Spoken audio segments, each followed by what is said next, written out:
Coming up on iOS today, Rosemary Orchard and I talk about apps that will help you learn new things. Now, this isn't coding.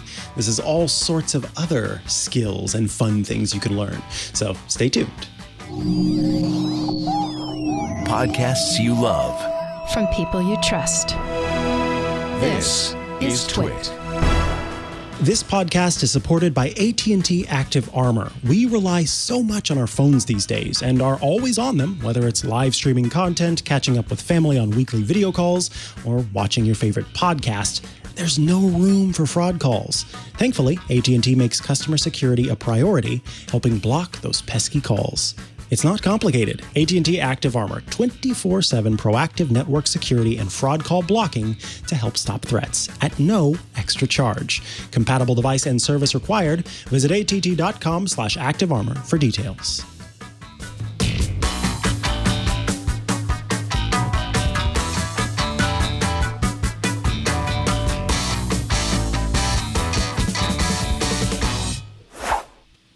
Wow, howdy bowdy. Welcome back, or welcome to iOS Today if this is your first episode. If it is, welcome.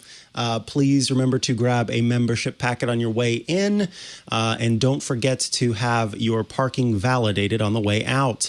This is iOS Today, the show where we cover all things iOS, tvOS, watchOS, iPadOS, HomePodOS, all the OSs all the time here on iOS Today. And I am one of your hosts, Mikah Sargent. And I'm your other host, Rosemary Orchard. Please don't forget where the emergency exits are. And if you need a drink, just press pause. And we'll make sure that you keep your seat back upright in the fastened position, or however that goes. Anyway, welcome to the show. Today we're talking nothing to do with the weird intro that I decided to go on, but Rosemary, I'm so glad that you joined me and played along.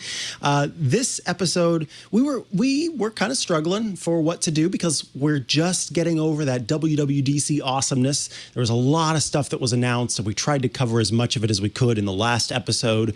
And so we are doing somewhat of a reset to normalcy. We'll come back to the WWDC stuff, especially as the public beta rolls out in the coming month and as changes happen over the course of the summer before the final version is released sometime in the fall.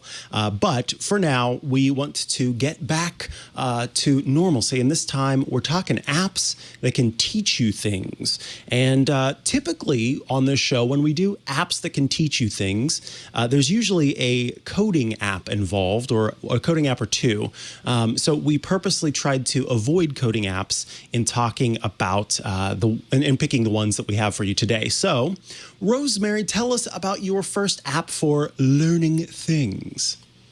Well, I do just want to start with a little bit of a spoiler. So people who are watching the video feed will notice that behind me, there's some juggling balls. Unfortunately, I couldn't find a great app to learn juggling. I'm learning it from a colleague at work, actually. So we're doing that over video. But I do have plenty of other things. And one of the things that I love to do is learn and practice languages. So I studied languages at university. And now I just enjoy, speaking languages, reading in French and German predominantly, because it's just great fun and a great mental exercise for me. And so one of the things I've been doing is I've been going back and relearning some other languages that I had little teasers of back in the day. And one of those is Spanish. And I did pick Spanish because for this as well, because I know a lot of the people in the US and a lot of our listeners do speak Spanish or Portuguese. Portuguese is similar to Spanish, not the same. But I'm using Duolingo for this. So the way that Duolingo works is when you first set it up, you pick your language, and then you say whether or not you're learning it for the first time. And if you already know it, then you can answer some questions to help them find your level. Now, I do know a bit of Spanish, but for today, I'm not going to do that. I'm just going to start from the beginning. And so to start with, it asks you some simple questions to, get the ball rolling, essentially. When it's showing you the answers, which if you're watching the video, then you'll be able to see my screen. I'm showing Duolingo. The question is, which of these is the boy? It's got three pictures here. There's a little, I presume boy. It's a child with blue and a little mohawk on his head. There's somebody who looks like a woman and a man with a beard. So I'm going to go with El Niño is the boy. And it's set that out to me now. I've pressed it. Unfortunately, you can't hear that. And then when I select it, it tells me it's correct. And then I need to go ahead and choose the girl. Well, el niño was the boy, so la niña has got to be the girl. And you just progress through, but you collect points as you go. So if you want to compete with friends, then you can do that as well. And I actually got an email the other day from my account that I set up at university with one of my friends, and she has just passed me on that. So she's actually got more points than me, or she did, until I logged back in and got some more points.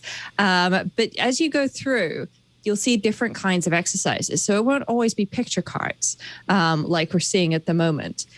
Instead, sometimes you'll get other options. And if you get 5 in a row, then the little birdie pops out. It's the Duolingo owl. He's green. And he says something nice.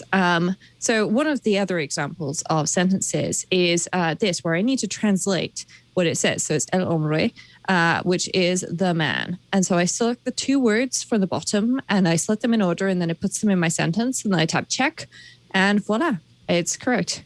And so I can now repeat this. I've gone through, I've got 5. I did 5 in a row, so it changed question type. And now it's giving me a sentence with some words in that it hasn't introduced me to. And Micah, I can see you in the chat room. Voila is French. And it has an accent pointing backwards on the A. But fortunately for me, anyway, so the sentence it's come up with is yo soy una mujer. And it's saying tap on a word to see its meaning, because I don't know soy and una yet. Duolingo has not taught me this. Now, I do know this because I've studied Spanish before. So if I tap on it, then it tells me what it is. And it says am or I am. And then if I tap on una, it says a. So I'm going to go with I am a woman, which is indeed correct. And voila. And now it's asking, how do you say I am? And of course, in Spanish, this is a little bit trickier because you don't necessarily have to say yo in front of it. And so in this case, I select soy and voila. Now it's asking me to say that I am a man, so I can do that. And so on and so forth. So you get some different options of different kinds of questions. And what I like about this is it's incredibly portable. It pays off having AirPods or any other kind of headphone that you can connect to your device when you do this, because you get the audio as well as the wording, which really helps. So then you get to associate the sounds with the words. And I know especially for people who have not learned languages before, it's pronunciation is one of those things that can be incredibly tricky. And so having that built into the app is incredibly useful, just because it allows you to hear the difference between a s and a z, and you know then, okay, when I see this combination of letters, it's pronounced like this, and so on and so forth. Especially if you're learning German or Russian or Greek or something like that. Any language with a different alphabet is going to be a bit more mind-boggling than a language that uses the Latin alphabet. But I find Duolingo is incredibly good. I've used it from the lower levels all the way up to the higher levels, and I very much enjoy the challenge that it represents, the fact that it's a pretty UI. You can, compete with friends and things like that. You don't have to, though. You can just do this. You don't have to, sign up with an account or anything. If you do, though, then your progress is synced between devices. And I'm just going to answer a question from the chat room from James. And James would like to know, how many languages can I speak fluently? Well, I am English, James, but I also speak French and German fluently. I've studied quite a few more languages over the years, though, because that's what happens when you do a languages degree. They make you study all the languages. Wow, that's awesome. So trilingual, my goodness. I am impressed. Now, I think Duolingo is one of is a pretty popular one, which speaks, I think, to the value that it provides. I've heard a lot of people talking about how they use Duolingo to learn new languages. And what you were talking about there, where it's this idea that you can kind of pick it up when you want to and use that to kind of interact with it. Somebody asked in the chat if it, because this is one of the things I don't know about Duolingo specifically. Some language learning apps will use sound recognition to some extent. Some of them are better than others, to try and determine if you were pronouncing things correctly. Is Duolingo all about tapping and selecting, or is there voice input with this app? Off the top of my head, I don't remember if there is voice input. I've just progressed through a little bit, so I'll just share my screen again, because I'm now on yet another type of input, or type of question, which is typing what you hear. And this is asking me to type what I hear. Oh, I missed a word. And I lost a life. Darn it. No. I know, right? I got that wrong because I was trying to do that. They should have I'm doing a podcast mode where you can say, I'm a little distracted. So if I tap and say end session, then it says that I'll lose my progress, and I don't want to lose my progress. And the owl is so sad. I know, he wants me to finish it, but I remember there is voice input on some courses, but I don't remember what languages there is voice input on. And I'm not entirely certain how it does this. I believe it might be using the Siri input, but the last time I came across the voice stuff was quite a long time ago. It can grade your responses.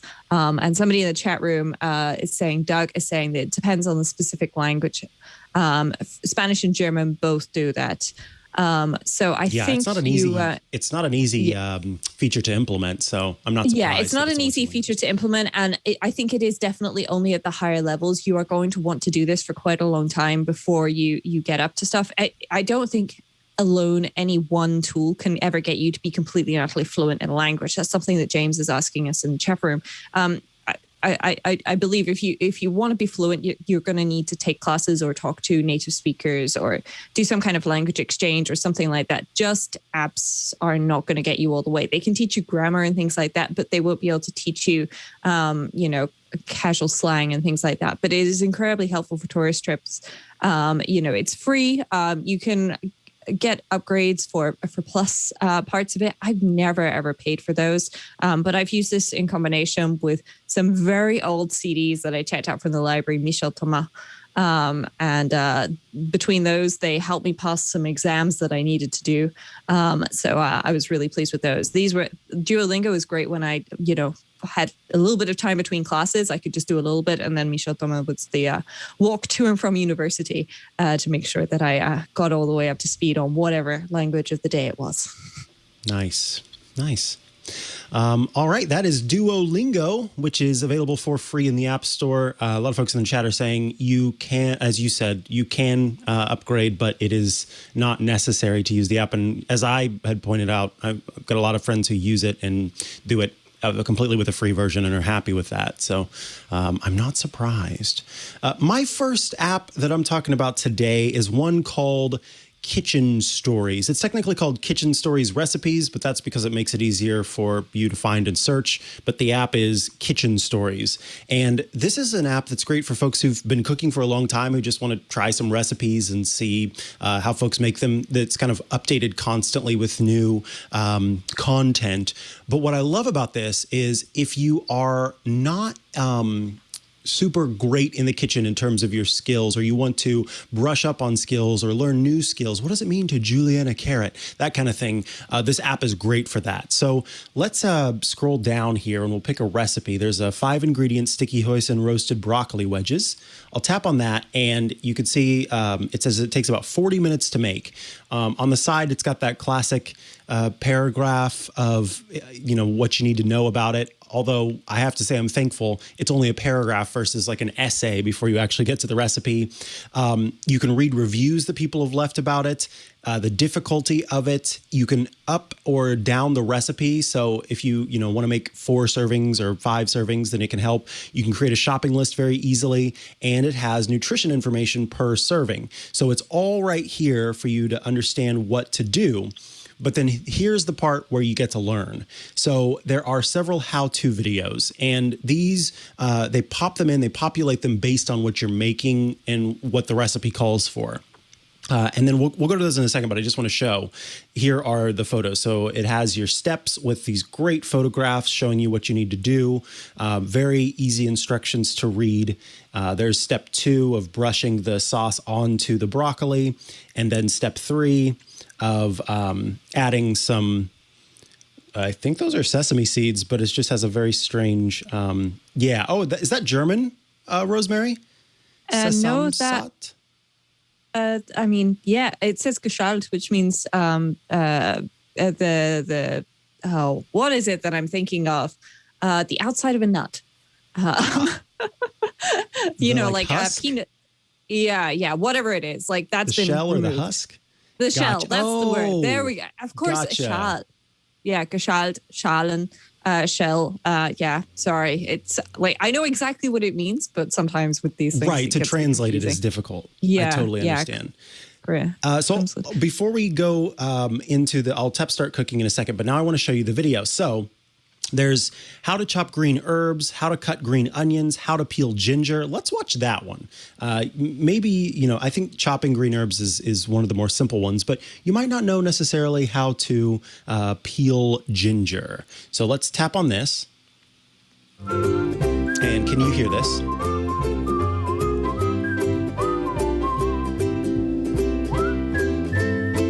So it's going through the process showing you how use the edge of a thin teaspoon to remove. See, this is already more, this is something that I'm learning because I've always used a really thin paring knife to take this skin off of ginger. And it looks like by using a teaspoon, you can scrape it a little bit easier to get that off of there, or using a peeler. But again, you might end up cutting a lot off. And then julienne, here you can see what that means. Julienne is the method of kind of turning them into little sticks. And I want you to pay attention here.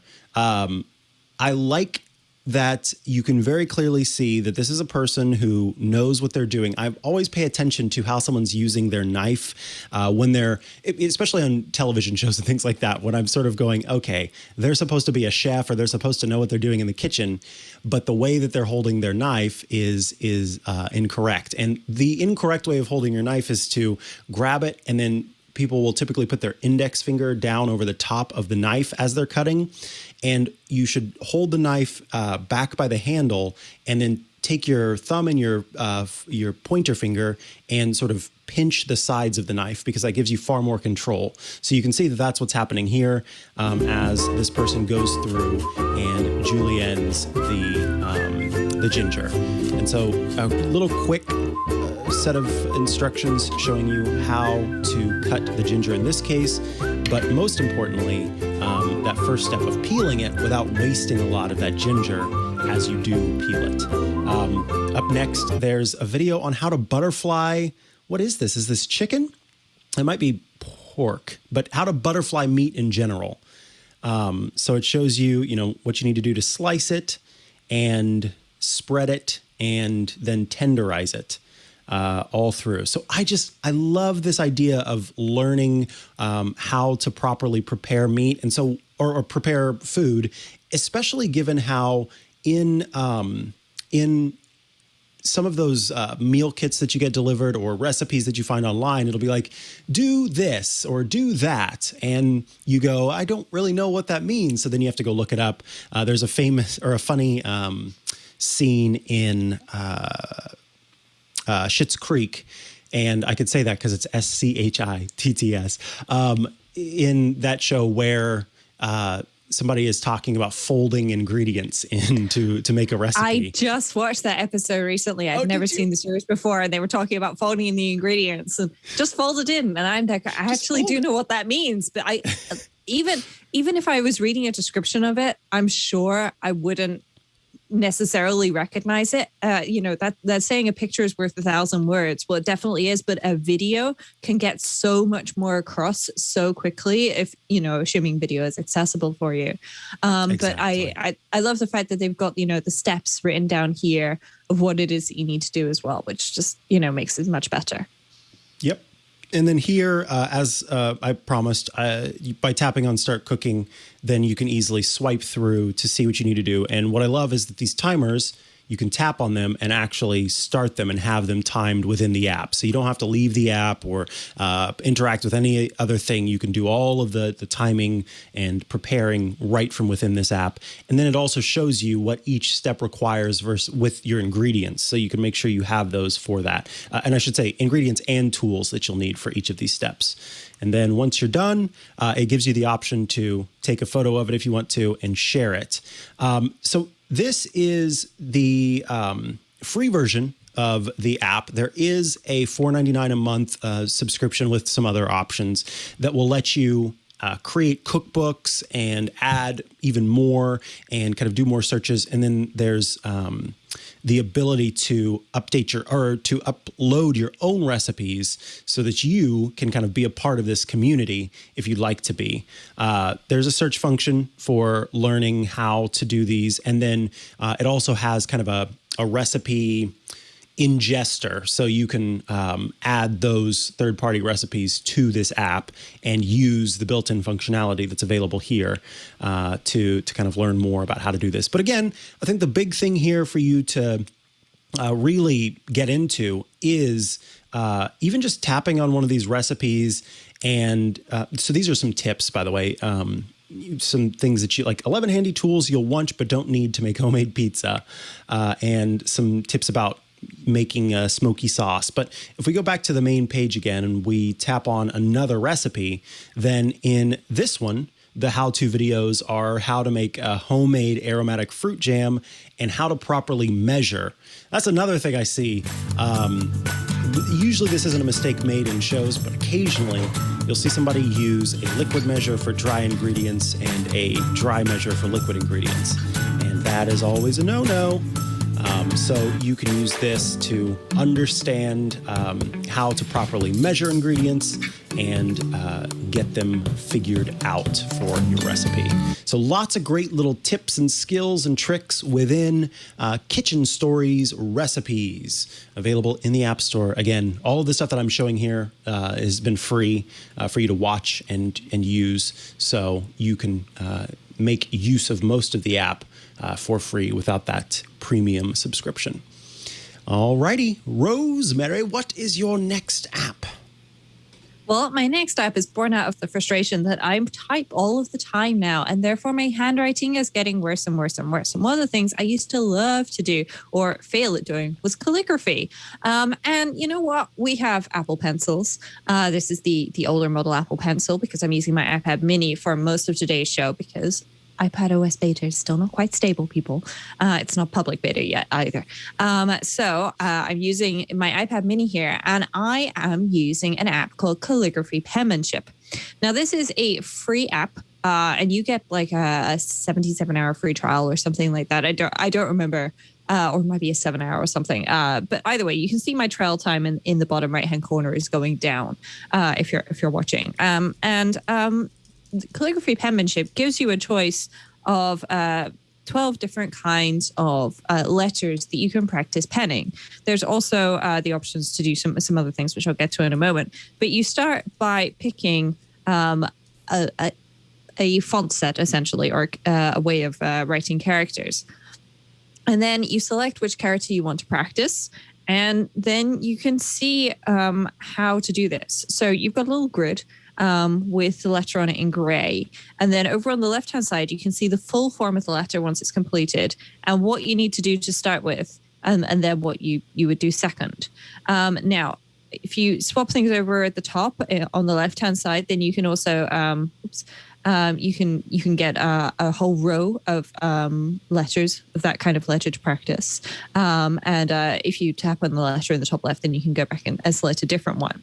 At the top, you can also choose from different kinds of pens and everything, which I will come back to in a second. So to start with, it's telling me that I need to go around and do the bottom of the A that I've got here. So I'm going to try that. I'm going to do this a little bit differently to what they're saying, just because that's how I would usually do an A, but it's probably going to be wrong. And you'll see at the end, it tells me, oh, no, you've not done that right. So now I'm going to try doing it the way that they tell me to, and still not right. So I will use a little bit of my creative judgment here, and voila, 83% correct. So you can see that I've not done particularly well here. And part of that is due to my pen settings. So if I go at the top, then I can adjust my pen settings. So I can change the pressure. So if I tap the pressure up to 100%, and then I tap, then you can see, whoa, that's pretty huge. And if I drag that all the way down to 0%, then, well, the pressure is not really doing anything, and I'm not going to do a very good job. So I've done some messing around, and I found around about 30% for me is a good pressure amount. And so I am going to go ahead and go try and do this B now. And it's a combination of speed and also the amount of pressure that you use with your Apple Pencil. And you are going to want a stylus to do this. You'll find that something that allows you to do pressure is going to be best for this. And therefore, the Apple Pencil is a great option. And if you don't have one already and you're considering them, have a look in the refurb store at some point and see if you can find one there, because they are often much cheaper there. And it's worth getting, or you can pick them up on eBay as well. As you go through this app, you're going to see some letters need you to do the letter in two motions. So that wasn't great, but I'm going to make that work. There we go. So I've got a D. Now, I can also go through and pick different colors. So if I wanted to do, say, an E in purple, I could do that. Or if I tap into the pen settings, then I've got some further options. So if I swipe over to Candy, then I can, pick different selections that I will use. There's also, however, the option to do gradients. And I don't know about you, Mikah, but I love gradients. And gradients really allow you to see what you've done at what time, because you can see what color is coming out of your pen when, which for this letter, not so important. Oops. Sorry, I tapped the home button there. But if I select an M, then you'll be able to see, I hope, what I'm doing and where I'm going over. Oh, I'll just set that back to the gradient. So if I go over here, then as I go over the parts that I've already done, then you can see where that overlaps. I'm actually going to try selecting a different gradient. That was the right one. And I'll do an N now, and hopefully you'll be able to see where I go over what I've already done. Now, of course, if you're doing this on paper, then you probably find it a little bit easier. And I will say doing this on glass is a bit frustrating at times. But at the same time, it's also quite fun. I'm just going to try doing this I, because there's a little trick that it took me a little while. I'm just going to increase the pressure just a tad, see if that makes it easier. It's one of those things where everybody's going to have to play and see, depending on how they use their Apple Pencil and how much pressure they put on it. But if I try and tap on the I, then I get a really small dot. But what happens if you put a fountain pen on paper and you hold it there? You get a little dot of ink that slowly expands. And then, so if you do that here, then you get a little dot that slowly expands and it fills the I, or the dot above the I, or the dot above the J, and things like that. So that is really useful. And you can go through, there's also settings where you can, for things to screen, you can toggle on and off palm detection. So there's a little area. If you've got a regular stylus, then you'll find this is quite useful because you can place your palm in this white area at the bottom. Sorry, I keep pressing the home button. But the good news is I'm now back here. So there's some other options as well. So there's a guide, which comes up when you first set up the app, which is, the basics, writing movements, what are you learning right now? So if you're looking at it and somebody's like, oh, what kind of script is this? Is this Spencerian or something like that? There's also how to practice, and it walks you through using the app. basically, which, is great. And there's letter models and so on. But as well as that, you can also play with the ornamental pen, and there we go. And it shows you all about that. And then, you can get in and basically just have fun. If you're doing what I'm doing, I'm not going to save that because that was pretty terrible. There's also just full page, where you just get a full page of grid paper, which is really nice for practicing writing. So if I want to, I'm going to try and undo that. I need to write a little bit slower. That's not coming out very well. That was me trying to write hello. I didn't do a very good job. So apparently I need to practice. But there's also there's some hand references, there's some bonus references, there's some patterns. And the best part about this app is it's free to download and spend loads of time in it. And I do mean loads of time. I mean, if you download it over a holiday weekend or something like that, I know some of you have got the day off today. You've unexpectedly been given the day off, which is wonderful. Congratulations if that's one of you. If you're over here in the UK, then there's a bank holiday weekend coming up at the end of August. Download it for a weekend and have some fun, learning calligraphy. It's great. And if you really enjoy it, then it's just $2.99 to unlock the rest of it. And that's a one-time in-app purchase. So I'm really pleased with this app. I've found it's really good fun. I've spent quite a bit of time in it since yesterday. And there's a companion book as well, as Doug in the chat room has just reminded me, called the Calligraphy Handbook. It's well worth it. And at $2.99, it's kind of difficult to go wrong if you've already got an iPad and an Apple Pencil. Make some more use of it.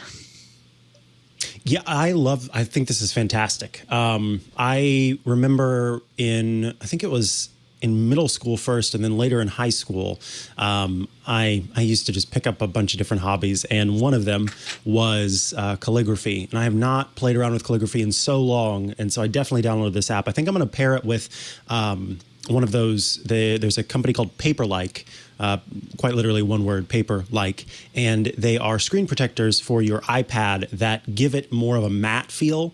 So I'm thinking about ordering some Paper-like screen protectors, and then getting this app and practicing calligraphy again, because it's been so long. And I remember the sort of revelatory experience I had when I had learned enough to start to do it on my own.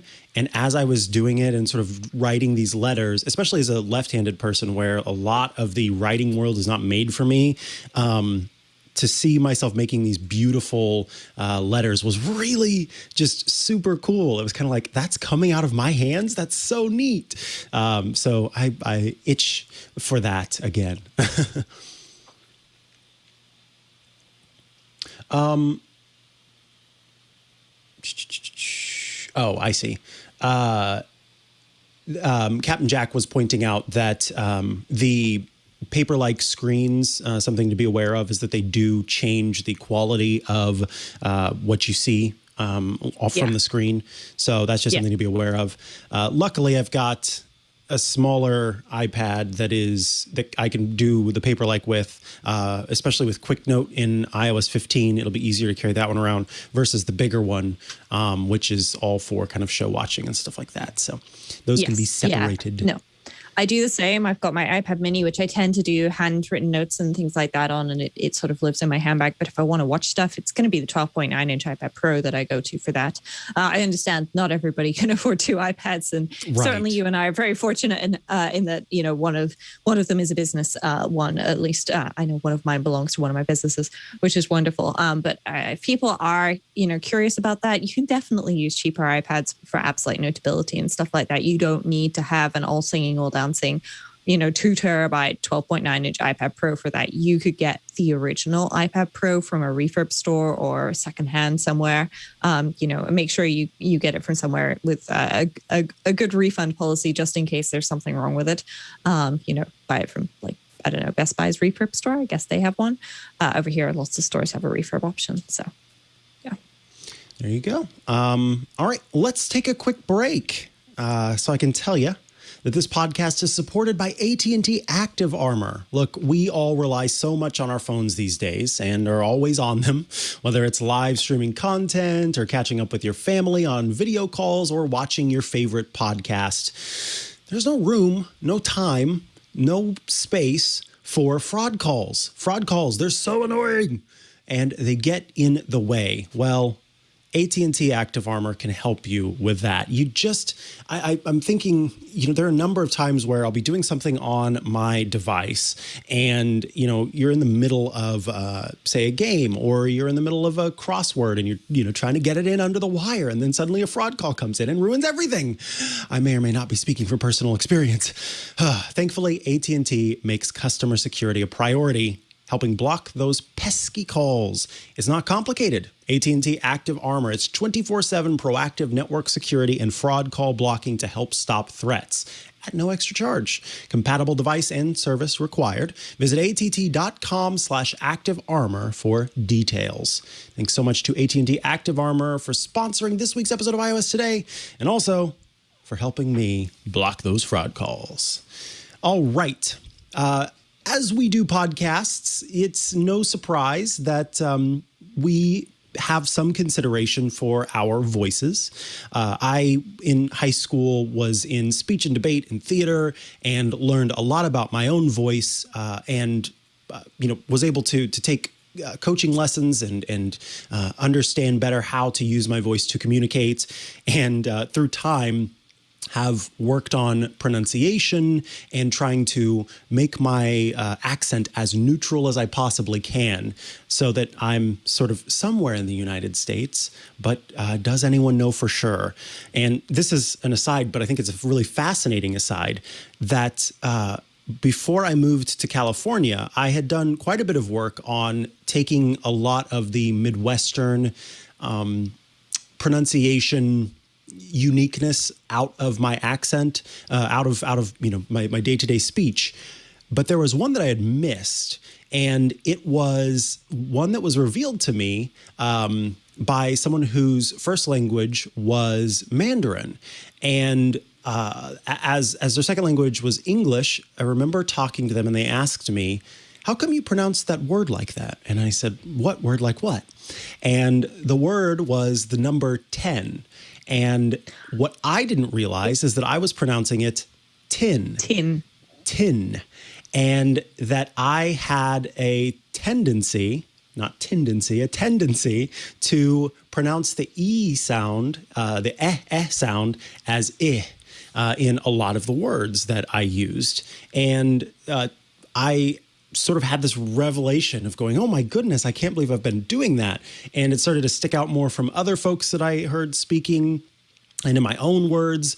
And I still to this day have to, consciously make the choice to properly pronounce it. But I've gotten a lot better over time. But the point is that paying attention to your voice, paying attention to the way that you use your voice, paying attention to the way that you communicate, all of that is important for anyone. It doesn't have to be that you are a podcaster or that you take to the stage for a theater production or anything like that.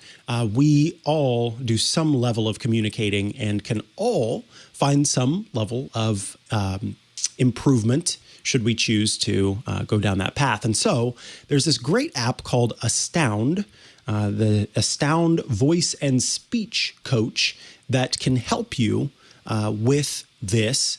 And it does this in a really cool way where you don't have to, hire a speech coach. And so we'll switch over to the iPad here. And I went through the process again, sort of reset this so that I could show how it works. So when you first start it, you can choose the things that you want to work on. So pitch, enunciation, and projection. And there's a fourth one, but I don't. It's speech rate. So how quickly or how slowly you speak. And you choose kind of the things that you want to work on, and then it helps build a set of skills and a set of kind of challenges you can complete to help you.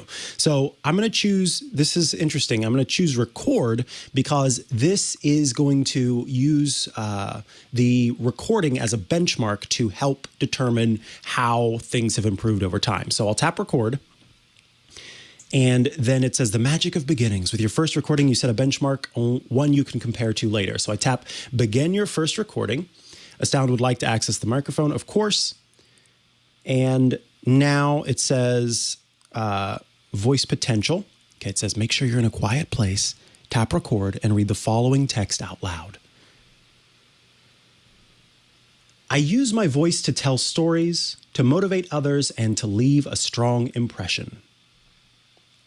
Congrats for your hard work. Confidence is rarely a permanent state, but instead comes and goes. Log how the recording session just felt so you can track your confidence over time. I felt pretty good about that. Tap continue. And then it says practicing helps train our inner self-esteem. Although it may take longer than an external confidence boost, it gives us a deeper sense of stability. Review your recording and fine-tune your awareness for your speech. So I can tap play, and I'm curious now if it will, if you will be able to hear this. I forgot that it also immediately gives you some information. It shows you your tempo. So it says people who speak slowly have a higher chance of being heard and understood. When someone speaks slowly, they indicate that there is no fear of interruption and thereby express a feeling of inner power. Your average pause duration is 0.3 seconds. Increasing pauses by inhaling after a punctuation or power word decreases talking speed.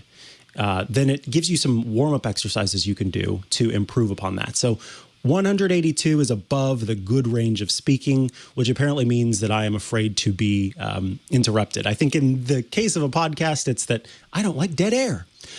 Pitch, it says people who use a wider range of highs and lows express more emotion and are able to convince others of their ideas more effectively. A listener can sense the speaker's emotions through their speech, which helps drive their decision making. So they believe that I'm using 98% of my full pitch range.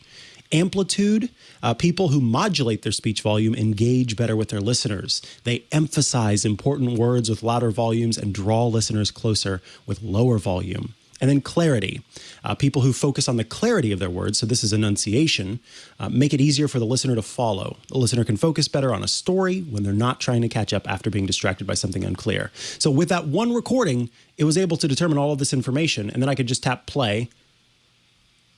And I can't hear this right now, but I'm wondering if you can. No, I can't hear that. Okay. Interesting. I have that turned on. Anyway, that would have been the recording that you just heard me give. So we can go back to the main screen, and it tells me here, oh, look, you can use Siri to help with the vocal warm-up if you want to. And we'll tap on today's challenge. So this is where it lets you know, hey, if you want to, and this is one of the things, this is free to download to kind of get an understanding of what the app can do, but it does cost. So I'll choose Try Premium, and it for a monthly fee, you could pay $6.49 a month to give it a go, $28.99 every 6 months, or annually for $50. So that's a pretty good deal. I'll just do the most popular one since it'll give me a free subscription for 7 days so that I can show how this works. And we'll tap that. And now we are beginning.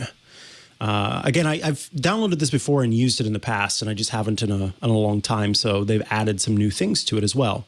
All right, here we go. Three-pointer. Three-pointer is a breathing exercise that focuses on 3 aspects of a one breathing cycle. Breathing in, breathing out, and the pause in between. It says once you fully embrace this pause, it'll be easier to relax your diaphragm and slow down your breathing and speaking tempo. So we'll play the video. Breathe naturally. Place your palm on your stomach and keeping your shoulders and body posture stable.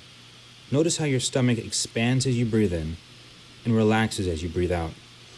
There's actually and it's kind of showing you how to feel your diaphragm and feel your breathing. After you exhale, don't force So if you rest your hand on, I think it's the solar plexus, then you can feel your diaphragm. As you repeat this a few times, let your pause extend. As you breathe in and breathe out.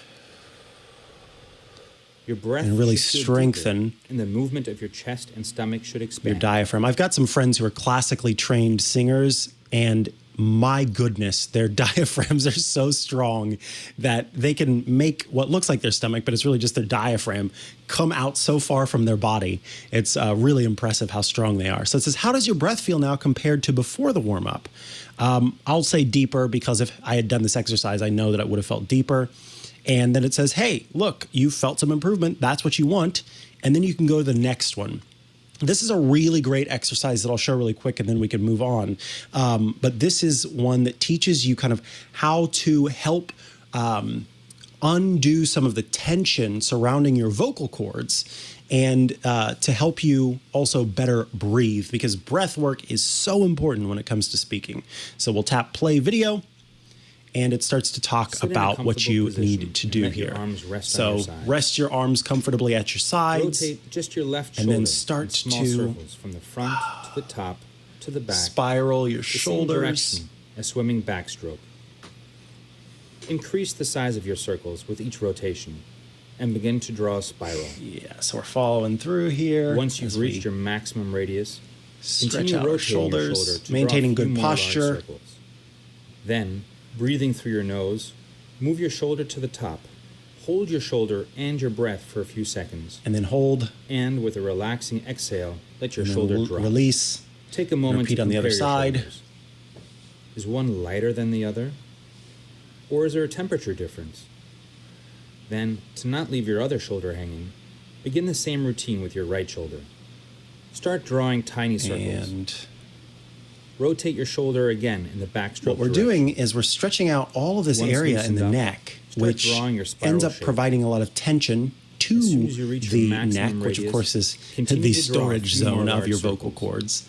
And so by releasing the that, process by you bringing are your releasing a shoulder to lot the of top that with a tension deep there inhale, and stretching a out that 3-second area, holding giving of you your breath, more and a room relaxing exhale as you let to your shoulder breathe, drop. but also to modulate those vocal cords. And now it says, how do your shoulders feel? Much more relaxed. And so now I'm going to choose, I'll choose go to next here, but we won't go through that. This is one of my favorite ones, working on your jaw muscles, because throughout the day, a lot of us are providing tension to our jaws, and our jaw muscles get very restricted, very tight. And in fact, during the pandemic, dentists have seen an increase in the number of patients coming in for cracked molars. And the belief for why this is because of pandemic stress, pandemic anxiety, leading to less sleep, which leads to more chances for tension during the day, but also at night, more chances for teeth grinding and clenching. So we all probably could use some jaw work, but by going through these jaw exercises, not only will you reduce the tension in general, but over time, your jaw muscles will get stronger and also much more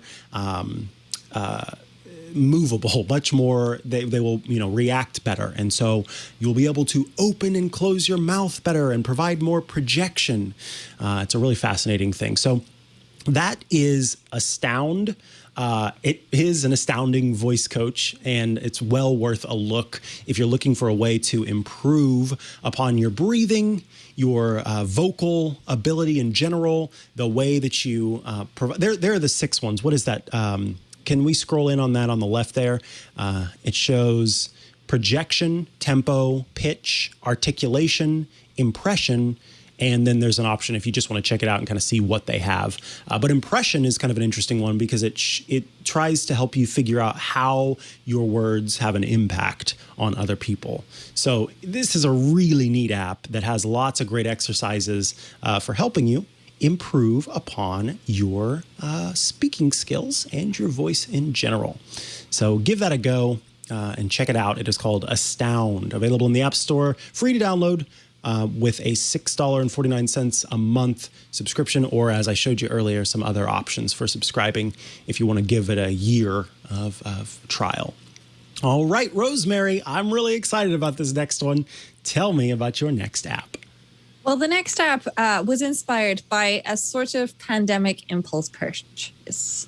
So during the pandemic, I was buying some electronics parts, but I was like £20 away from free shipping. And shipping was, give or take the same amount. And so I had a look to see what I could find. And lo and behold, the electronics store had, amongst other things, ukuleles. So I purchased a ukulele to get free postage. And, as you do. And I will admit, this is not a particularly high quality ukulele. It was like $25. So, you get what you pay for with these things, but you can get much better ukuleles. But I thought, now I own the thing, I probably ought to learn how to play it. And I have got some experience with playing classical guitar and acoustic guitar. So, it shouldn't theoretically be out of the realm of possibility for me to just pick it up. But at the same time, sometimes you want a little bit of help. And there's plenty of ways that you can do that. And one of them is with this app by Roadie. Now, there are several great ukulele apps on the App Store, but this is the one I'm using. So Roadie, for people who don't know, they're in the music business, and they tend to make things like tuners, which you can clip onto your device, and then it will tell you whether or not it's in tune. Well, I don't have one of those. I have a guitar tuner, which of course I could use for a ukulele, but I just wanted to learn it. And so I had a look, and they've got this great app which walks you through learning songs. So to start with, it wants you to learn your first song, which is You Are My Sunshine by Johnny Cash. And you can, give it star ratings and so on. And once you've gone through and progressed things, then you can do much more. So to start with, you have to discover your chords. And it wants you to get your instrument in tune. I have dropped mine a few times during prep for the show, but I'm going to say that I'm in tune. And now I need to play a C. Now, this is going to be a little bit tricky because I am trying to do this with my phone at a slightly awkward angle. And it's not picking it up, of course, because it's connected to my computer, and of course because everything is not working, is out of tune because I've dropped my ukulele. So I'm just going to go with, I'll try that one more time and see if I can get it to work. That was a much better note, but it's still not right, as you can see. And it says my ukulele needs tuning. But either way, it will walk me through the chords. It teaches you how to read things. So if you have no idea what this means, then it'll show you, so you've got the neck of the ukulele. I should hold this on the other side of me so that you can see it by my iPhone. And it goes through, okay, so here are the strings. And then, these horizontal lines are called frets and things like that. The orange circle is where you place your finger. And then it tells you using an indexing system, your thumb is 0. You don't use your thumb. If you wrap your thumb around your neck, you get arthritic thumbs.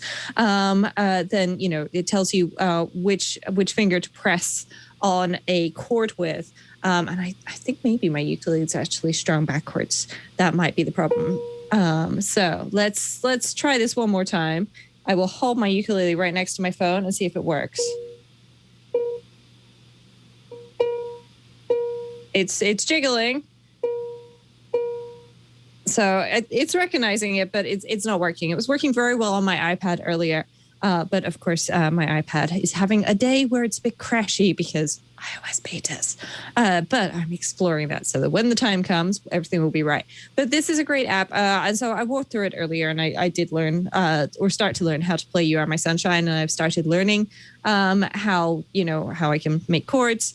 What I do like once you've learned it is you start by learning the chords, and then you practice it slowly. Then you practice at a regular speed, and then you practice playing the whole song slowly, and then you perform the whole song. Oh, wow. And so it really goes through and it builds it up. And it starts with, this one song. And the tuning option is right here, by the way. So, you can actually tune your ukulele. And it's telling me that's too low. This is because it's a very cheap ukulele and it fell on the floor earlier. It's not too high. Of course it is. So there we go. That's all of that, and you can also just automatically go through things. But once you've learned that, then you can go through the easy ones. So there's Twinkle Twinkle Little Star, Happy Birthday, Silent Night, Old MacDonald Had a Farm, and Jingle Bells, of course, is in the hard section. Jingle Bells on most other instruments is considered easy. Captain Jack is pointing out in the chat room, the cheaper your instrument, the more likely it is it will regularly go out of tune. That does usually apply. And for people who aren't watching the live stream, my ukulele is blue with some interesting patterns on it. It is very cheap. I can feel where I've been playing it as well because the strings have gone rough where I've had longer nails. So I feel like I probably need to replace the strings or just get a good ukulele at some point. But this is a great app, and I love the fact that it goes through and it builds everything up. That's a very cool part. Yeah, that for me is the key part because so many things, you go, oh yeah, this song sounds easy enough. I could learn that. And then you realize that they're using weird chord progressions or just a chord that you've not heard of before, or it's in a key that makes it really difficult. And what the beauty of this app is they have gone through, they've thought about all of that to make it much easier for you. Which, of course, is what you want if you're learning an instrument. I don't think this is going to get you all the way up to the level of Paul McCartney playing Blackbird, like in, Beatles. But, it's going to get you to a point where you're like, okay, I can now go off and find some ukulele tabs and download them and practice other songs by myself and progress from there, which, that's what you need. You need something to get you up to that level of competence. And that is what this app is for. So that's Ukulele by Roadie. It's free. It doesn't have a huge amount in there, but it is a solid app that is free, and it can do everything that you need. Awesome. Yeah, like you said, the building upon thing is what's really cool about that. I think that's perfect. Yeah. Yes. Yeah. I used to teach English, so I'm very, very familiar with the pick something little and then build lots of things on it approach. And so when I see an app doing that, it's like you with the cooking apps, a lot of things where people are using wet measures instead of dry measures and things like that. You need to know these things. So fortunately for all of our lovely listeners and watchers, we've done the homework for you. So we know that these apps are great. Yes. And so long ago, I bought a ukulele. Or actually, I think it was given to me as a gift.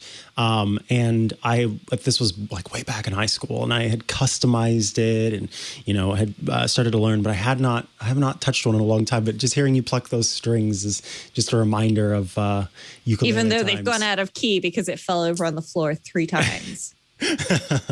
Yes. And one thing I love, Rosemary, is that you and I recognize this in you, and I appreciate it, is like just picking up lots of different things, lots of different interests. You're like, you know what? I think I might learn ukulele while I'm also learning 4 different languages and all sorts of new skills. It's good brain exercise. It's good brain exercise. And I think especially after the last year, a lot of us have got to the point where it's like, we're so close. We're so close. Let's just do something to get ourselves through this last little bit.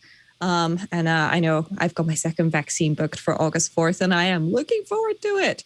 So, I'm just going to learn some more languages, pick up some musical instruments, and have a whole lot of fun.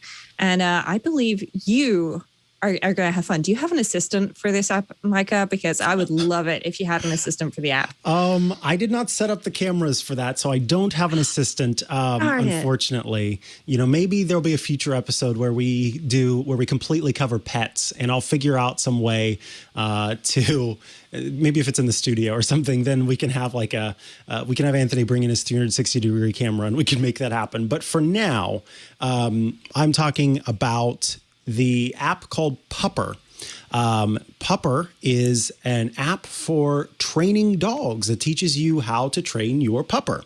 And there are different categories here. So you can see there's lessons on the left, Pupper Premium on the right. Pupper Premium starts at $9.99 a month. And what it does is it gives you access to coaches. So you can actually have live chats with a real coach who can help you work on these things if you are having trouble getting the dog to respond. So let's say you adopt a dog, and so you've got a new dog. We'll tap on new dog, and you can see the different options here. And we'll start with new dog basics. So we can start with clicker training, because right in the middle of this app at the bottom is a clicker. And you can't hear this, unfortunately, but what is happening is as I tap that, it is making a clicking sound that will let the person will actually let the dog hear that clicker. So if you have a dog that you're trying to train, you can use the clicker to make that happen. And let me see here, actually, because I think I can let you hear the clicker. You can also just buy clickers as well from Amazon. So once you've done the clicker training or you want to practice it without using the app, then you can also just, buy a clicker and use it. I actually use it for audio recordings because if I mess up, then I can press it next to my microphone. And then in the audio recording afterwards, I can just see this spike so that I easily know that's where I need to go and cut from. And after that, I'm good. So clickers are very useful for all sorts of things, but they're especially useful in pet training, and they're incredibly cheap to buy as well. So once you've finished using the app, or you want to practice and you're out of battery or whatever, then you've got plenty of options to grab one from Amazon too.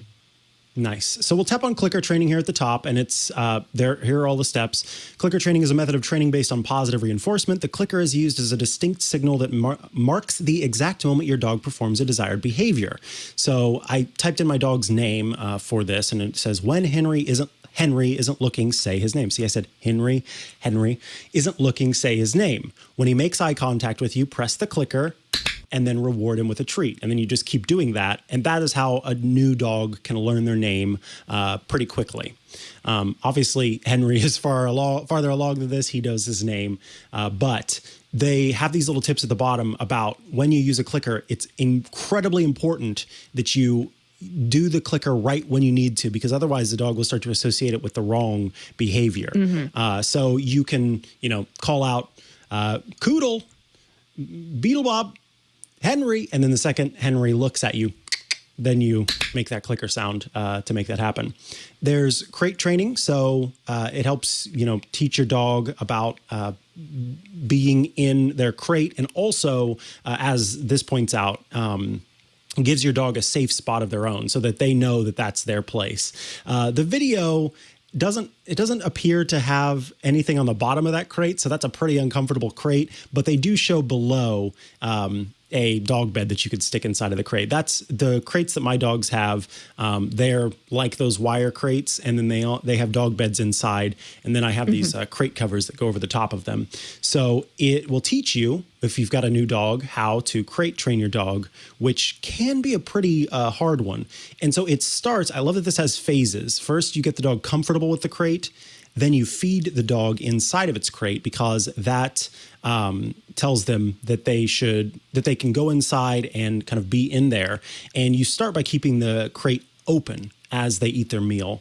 And then it teaches you what you need to do as they walk out, getting the dog used to the closed door over time, having them stay alone inside of the crate as you walk away, and then having them stay alone inside of the crate whenever you're actually out of the house. They can't smell you anymore. So again, this has little tips and an FAQ at the bottom, which I love. How big should my dog's crate be? Because I got to tell you, I've seen a few folks put their giant dogs inside of crates that are so small for them. And it's just kind of, it's like, oh no, why are you doing that? The crates that my dogs have are kind of laughably large for them. But at the same time, given that they're small Chihuahuas, I want them to have the room that they need. And so you can, learn about that. It says add 2 to 4 inches to your dog's length, and that will be how long their crate should be. 2 to 4 inches to your dog's height, and that should be how high the crate should be. But mine, there's a few more inches with mine. Let's go to... Did you buy the extra large ones for Alsatians or Huskies, Micah, and put your Chihuahuas in them? I wouldn't be surprised. I wouldn't be surprised. That's the kind of pet owner you are, making sure your pets have plenty of space. Yeah. Just their little mansions. And then for silly, these are some fun ones in the silly section. And you can see now there's a padlock. So those are the ones that you can unlock by paying for. But maybe a silly one is spin, for example. And it teaches you how to go through this. And you can see I can set the status of teaching Henry the spin. It teaches you have Henry stand in front of you, place a treat at his nose, and lure him in a circle. Work on one direction at a time, and be sure to click and reward at the end end of each successful rotation. After a few successful spins with the treat as a lure, begin to use your finger as the lure. This will help to phase out the treat so that you're not just constantly stuffing your dog with treats. Once Henry is successfully spinning 9 out of 10 times with a lure, begin giving a verbal cue such as spin, right, or left just before he's about to spin. Click and reward the moment he completes the spin. It says assign a different verbal cue for clockwise and counterclockwise so that they can actually do 2 different spins. And it says some dogs will sit or lie down when teaching this behavior. You can fix this by luring slower and moving around with the dog. So you actually walk in the circle with the dog. And so you see, I love that not only does it have tips, but it also has some, hey, here are some places where this could go wrong or where other things might happen that's unexpected and what you can do to help out with that and to improve upon it. And then as you do this, you can change from in progress to mastered. So you can show that you and your dog have mastered that skill, and they get these little challenge rewards afterward. And look, there's a free skill this week called Sit Pretty. Isn't that cute? Aww. The dog gets up on its hind legs. And so it says, your dog will maintain a sitting position while lifting his front paws off the floor. It's super charming and great for posing for photos. So that's called Sit Pretty. And then here, as this app also is a way for, what's it called now? I've already forgot the name, Pupper, to sell some stuff. They do have training treats here, and training equipment, grooming toys, and cleaning products and merch. So all sorts of different stuff. If you want to, you can buy directly within the app to help you. And then here's all the badges that you can learn. And I just set this up. So the only badge that they have is Hello Friend right now. But you can add a second dog. So I could add Mizzy to this as well, and then set up their profiles for each of them and teach them these skills. And it's not just these ones. There are also other skills like tell me a secret. Everyone will be wondering what Henry is telling you. This adorable trick is a crowd pleaser where the dog pretends to tell you a secret. I'm going to have to try this one, actually. Oh, my gosh. With Mizzy, because she's tall enough to actually do that. Henry would have to tell a secret to like my torso. But Mizzy could get up and actually pretend to whisper in my ear, which is really cute. So yeah, there are lots of fun ones in here. And I think this is a really fun app. And I don't know about you, if you've ever had a pet that is trainable in that way, it can be really rewarding and really kind of delightful to see your dog performing these tricks, or your pet performing these tricks over time. It's like, oh, look, you're so smart. Look what you could do. Yeah, it's fun. It's fun. Yes. My foster cat loved to pretend to want to learn tricks. But for people who've had cats before or have encountered cats, they will be well aware that cats will happily pretend to do anything to get food when they're in the mood for it. And so she would do all sorts of things. And I actually did manage to train her that the top level of her cat tree was perfectly safe by putting treats up there. And she insisted for a long time it was only safe if there was a towel on it. Heaven knows why. And then I caught her napping when I put the towel in the wash. And the look that she gave me was just like, oh, you caught me. Darn it. Now I'm not going to get any treats for this. She clearly had figured that out. But yes, I'm not sure how easy other people find it to train cats. Maybe if you've got something like the Bengal, which are, basically like miniature leopards. They're very trainable and they love, tricks and things like that. But other cats tend not to be so interested. Yeah. Again, that is available to download for free. In-app purchase starts at $9.99 a month for the extra stuff. It's available on Android as well. So if you'd like to get it there, you can. All right, folks. Up next, it's time for the news. That's right. It's time for the news. Up first, what is that song that's playing? What is that song I hear? Do I know that song? I don't know. I heard something when my robot vacuum was moving around earlier, and I was like, I recognize that from somewhere. I recognize it. And it took me forever. I did manage to figure it out all by myself, though, which is good because my robot vacuum only did it for a couple of seconds, like multiple times. But there was like weird spacing between it. I think it was just where it was going over my floor. But yeah. It was very strange. Very strange. Shazam, folks, is what we're hinting at here. Shazam was an independent app that service that could listen to music and then tell you what you were listening to. Apple purchased Shazam and integrated the technology into iOS so that you could say, hey, Siri, what am I listening to right now? And then Siri would proceed to listen and then tell you the song that you were listening to and give you a link to be able to download or add the song to your library from the Apple Music library. Shazam recently surpassed, and I think this is wild, I could understand Shazam being used like 1 billion times in a year. 1 billion seems like a lot for every month. There are 1 billion Shazams taking place every month. So people are asking, what am I listening to? 1 billion times a month. That is a huge number. That's a huge number. I don't use Shazam all that often. No, so especially right now when you're at home. So it's not like you're out places seeing or hearing random music like you used to, at least for me. That doesn't happen anymore at the moment. But yeah, there are apparently lots. And one little tip I wanted to give people seeing as we're looking at this is you can add Shazam to your control center on your iPhone as well, which makes it even faster to get to. Because then you can just tap here and it will listen to whatever music is playing. And then, of course, it will come up with the song afterwards. So you can add that right there, which is really useful. But 1 billion a month is a lot of songs. It's pretty crazy. Certainly you can add that. Would you want to quickly show how somebody goes about adding Shazam to their control center, how you edit control center on iOS?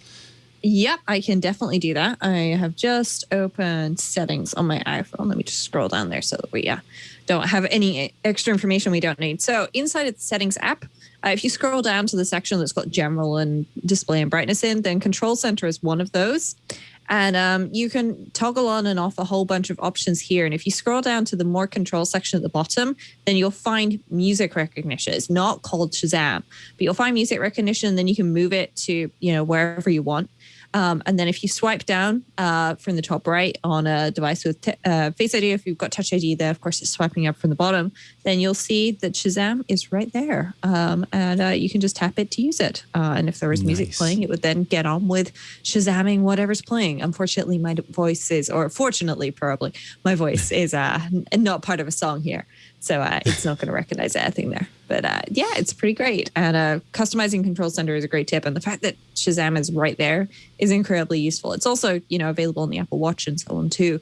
I do wonder, Mikah, out of these billion, how many of this is our favorite Apple lady mishearing a request and accidentally Shazamming things that didn't need Shazamming.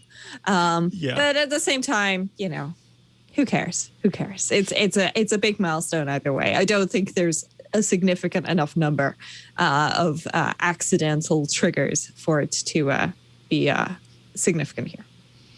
Agreed. All right. The next one is Apple had announced that they were going to be adding podcast subscriptions to iOS, and that you would be able to use the podcast app to subscribe to different podcasts that offered up the subscription within the app. And it took them a while to launch that, to get that ready, to get that rolling. Now it's available, and 9to5Mac has a little guide showing you how to get that working on the iPhone and kind of what it looks like, what you can do. So there are some podcasts that are taking advantage of this new subscription service, and it walks you through how to go about doing it. Yeah. And for the podcast, you can support them directly in the Apple Podcast app. This is great. If you're looking around wondering, how you can support Twit or some other ones, then we here at Twit, we've got our own system which doesn't run through Apple Podcasts. So you might find that it's worth checking the website for some podcasts as well. Just because, not everything shows up in Apple Podcasts. Apple doesn't support everything and everybody. But for the things that are already there, then this is a great way to support podcasts. And podcast creators, I'm sure, will appreciate your support. Absolutely. Ours is available at twit.tv/clubtwit if you would like to check that out. Now, after some I was talking to Matthew Casanelli about this yesterday after what I believe to be some guerrilla marketing on the part of Beats. And I want to mention this again because I thought it was such a brilliant thing that Renee Ritchie pointed out. So on MacBreak Weekly, Renee Ritchie was talking about the new Beats Studio Buds, which is what we're about to talk about. And he likened Beats to an alt account for Apple. Beats is the brand that Apple can use as an alt account, meaning a place where they can experiment and do things differently from what they do with their main brand, just like people who have alt accounts that post things that they don't post on their main account. I thought it was perfect because I think it was some guerrilla marketing where Beats Studio Buds were leaked to different influencers or celebrities, especially sports celebrities, LeBron James, and there was an Olympic athlete as well. And there have been several reviews of the Beats Studio Buds. Renee, going back to what he had said on MacBreak Weekly, he talked about how he likes these better than even the AirPods Pro because this is the first. So he's done Brazilian jiu-jitsu for a lot of his life. And because of that, has had some, boxed ears. And that's resulted in changes to the shape of his ears. And these are the first earbuds that he can actually put in his ears and they stay there. I think specifically his right ear. And so that's one thing. Great that they fit in someone's ears. I also like that they don't have a stem. And they still offer active noise cancellation and transparency. They have a good amount of listening or of listening time. And they are USB-C chargeable as opposed to, they don't have any wireless charging, but USB-C chargeable, which is really cool. And you can use Siri hands-free with them. Yeah. So this is great. So I don't know if this is part of Apple rolling out Siri to third-party devices because they announced that at WWDC. And we're actually going to talk about that a little bit later in the news section. But I'm pleased to see that these seem to be pretty darn great. They're a lot cheaper than AirPods, and especially AirPods Pro, which is, of course, really important. And they are tiny. Like, look at them right there. They are tiny. It's great. These are the kinds of things I would definitely lose. I lost my AirPod Pros earlier today. They were just on the couch. They're in a fluorescent pink cover for the casing. I literally don't know how I lost them on a gray couch, but I looked over them like 10 times while I was looking for them, and then it's like they're right here. I felt a bit stupid. I'm really pleased to see though that they are proving that technology can still get smaller. I say that as the owner of a Max iPhone. So even though things can get smaller, I'm fine with some things getting larger. But yes, it's great to see that these are officially out now. That was definitely guerrilla marketing, though. Definitely. Especially they leaked them to a footballer over your side of the pond, Mikah. I don't recognize her, but apparently she's famous. So. Yes, say that. They kind of went out to different celebrity what is the word now? I can't even think of what they're called. People who do sports. sports people. Celebrity sports people. Athletes is the word I was looking for. I don't know why I couldn't think of athletes. Oh, there we go. Then speaking of Renee Ritchie, in a recent YouTube video, he spoke with executives at Apple, including head of Apple Watch, to talk about the Apple Watch itself, but also spoke with someone who knows a thing or two about Apple's kind of wearable, I should say hearable system. And one of those things that they talked about was how AirPods could be used for health data tracking. Oh, this is in part a conversation with TechCrunch, and then in part Renee Ritchie's interview with Kevin Lynch and Deidre Caldbeck. So both places there were conversations talking about how this technology could be used. So how could AirPods, Rosemary, be used to help track health information? Well, to start with, they've got a whole bunch of sensors in them. And they can tell you, for example, if you're listening to music really loudly. This was actually something that I was playing with a little bit the other day. There's some hearing sensor stuff that's coming to iOS 15, which I've been messing around with a little bit, where, it can suggest that, you've been listening to loud music through headphones a lot recently, and things like that. And of course, we've already seen this decibel counter on our Apple Watches. I was about to pull it up and I realized that if I flip my wrist around, you're not going to see it. So that's not great. But of course, it can also, it sense pressure in your ears. That's how it tells you whether or not the buds on something like the AirPods Pro are too small or too large. It doesn't tell you which one it is. It just tells you that it's not forming a good seal. So, they've got a lot of data theoretically available to them. So they could tell you probably quite a bit about your hearing. And of course, they're already using this unofficially in some ways, because they're allowing you to do things like live listening, where you leave your phone somewhere and you put your AirPods in and you walk off. I used that the other day actually to hook up my smart door opener, because I needed to know when I pressed the button whether or not it was making a chiming sound. And they suggest that you get somebody else for this. Well, I didn't have somebody else available at that moment, but I had my iPhone and live listening. And also iOS 15, there's that conversations option where you can use AirPods and it will help filter out other noise, so that you can concentrate specifically on what that person is saying, which is really useful for people who are slightly hard of hearing and in other environments. And from what I gather in the States, AirPods are cheaper than hearing aids in many cases. And certainly if you already own them and maybe it's a temporary condition, your ears are a bit blocked because you've got a cold or something like that, then this is definitely going to be useful. So I'm excited to see what they might come up with here. They've got a whole bunch of data available to them. It would be wonderful to see all of that. I'd love to know, for example, how frequently I completely and utterly forget my iPhone and I leave it behind for several hours in the room and have no idea because I'm busy, doing other things.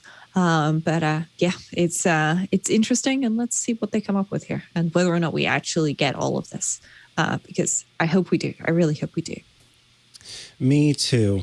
This next story, I spoke a lot about it yesterday on Smart Tech Today, and ended up getting a little salty because, and I want to clarify, because a tweet went out earlier from Twit kind of talking about it, and the tweet, if you read it on its own, it almost implies that, or it could be suggested that I'm saying that regulation of big tech is a thing that I'm against, and that is not at all the message that I, want to send out, or that I was sending out, or that I would send out. Instead, what I was salty about yesterday, and what I am kind of ongoingly upset about, is Sonos has had this history of not choosing its, not making decisions based on its customers and its customers' best interest, but instead on its own best interest, particularly with the way that they were migrating from older Sonos speakers to newer Sonos speakers. And as we talked about yesterday, Sonos eventually rolled back this idea that you could recycle your Sonos speakers by sending them in, but in doing so, you would end up deactivating them. So if you decided not to do that, then they were just bricked. And that really was not great. And as we've pointed out, they did roll that back, but that happened in the first place. And then in the second place, they make they've made these decisions as they've gone from kind of being a company that was like high prosumer to just prosumer in general. As they've kind of encompassed that whole market, they really kind of cast aside their thoughts for that high prosumer market that was their original customer base. And I just don't like that, because I'm not a Sonos customer myself, but I've got a lot of people that I care about who love Sonos speakers and who had a lot of struggles when that whole change happened. And so that already had me salty about them. But then, as Matthew and I kind of talked about, with this new thing, Sonos was one of the companies that testified against Apple and Google and Amazon and others in antitrust concerns, and specifically related to how Siri was going to start being available on third-party devices. and how the future of the smart home looked. And as we discussed, it seems like Sonos was ready to make this argument before they had all of the information that they could about what Matter was going to provide for the smart home and what that meant. And when Matter came to be, sort of the Zigbee Alliance got rolled into a larger group that handles a lot of different smart home functionality, and Matter came out as the thing that was going to connect all of these disparate communication methods and different companies together. And in doing so, it sort of made it possible for any of these companies to partake in the smart home of the future. And they still brought up Matter as part of the discussion and tried to say that it's just Apple and Google code. And what's fascinating to me is that it is almost as if they have misunderstood exactly what Matter is versus what Thread is, which is a subsection sort of Matter. It's its own communication protocol that was built out of Google's Nest. And Matter is a larger thing built with the Zigbee Alliance and is an open source project. And so there are all these things that show that it's not this kind of like walling off of this ecosystem. But that's the argument that Sonos was trying to make. And as I kind of suggest, it's as if they had their arguments to make, and then someone was like, oh, but Matter really seems to be leveling the playing field. So they made up this hand-wavy thing to say, well, Matter is just Apple and Google code, and we don't know what that's going to mean. So we also don't like that. And that really kind of upset me because I don't think that it was a true and honest depiction of this, new way of doing things at all. And overall, Sonos is just one of the companies that's talking about, that is, a witness in the antitrust thing or about whatever they happen to be. I don't know what their exact title is in terms of this lawsuit, but yeah, that upset me. There's the clarification. There's, my feelings on that. Rosemary, I'm curious to hear your overall thoughts on that. Well, I have right here a Sonos Roam. Okay, so this is Sonos's latest battery-powered speaker. It's an alternative to the Move, which was I think it was $400 when it originally came out. And this is considerably cheaper, and it's great for what I use it for, which is most of the time it lives on a Qi charger in my hallway.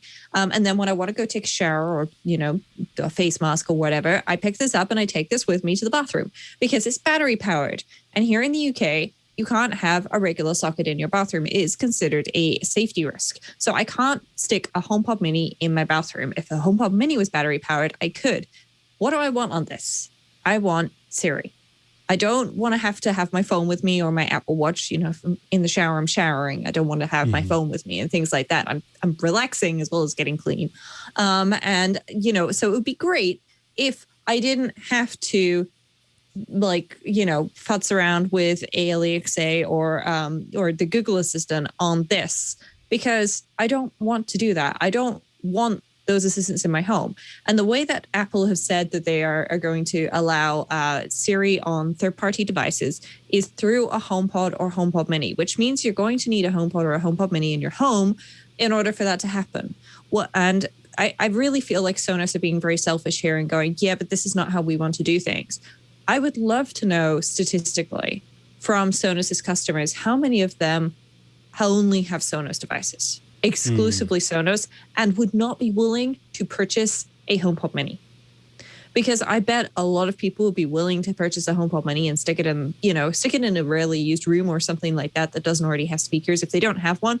Or they're like me. They've got two HomePods, two HomePod Minis. They would like to add another HomePod Mini, and they've got one Sonos device, one singular Sonos device. I did have another one before I gave it to my parents, but it didn't have Siri support, which is why I gave it to them, because I wanted Siri on a speaker in every single room.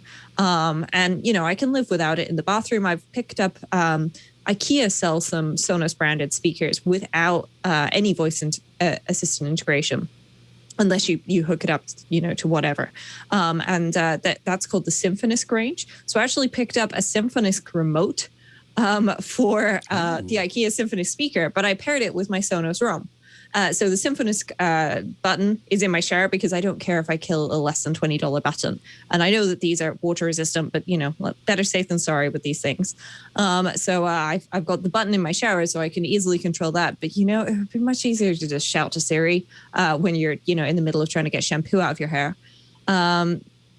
It would be really great if you could, if Sonos could just let me have Siri on this device, They could caveat it. They could, make a song and a dance about how, the Amazon Assistant and the Google Assistant work better. I don't care. I just let me have this because it very much feels like a little bit like a kid checking their toys out the pram. I mean, that's overblown, but it very much feels like it's our way or the highway. And I feel like that's not a great attitude for their customers because their customers are going to be missing out.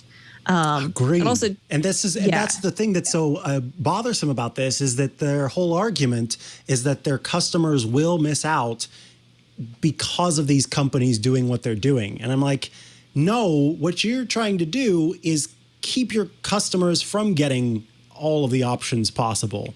You're not arguing to open up the playing field more.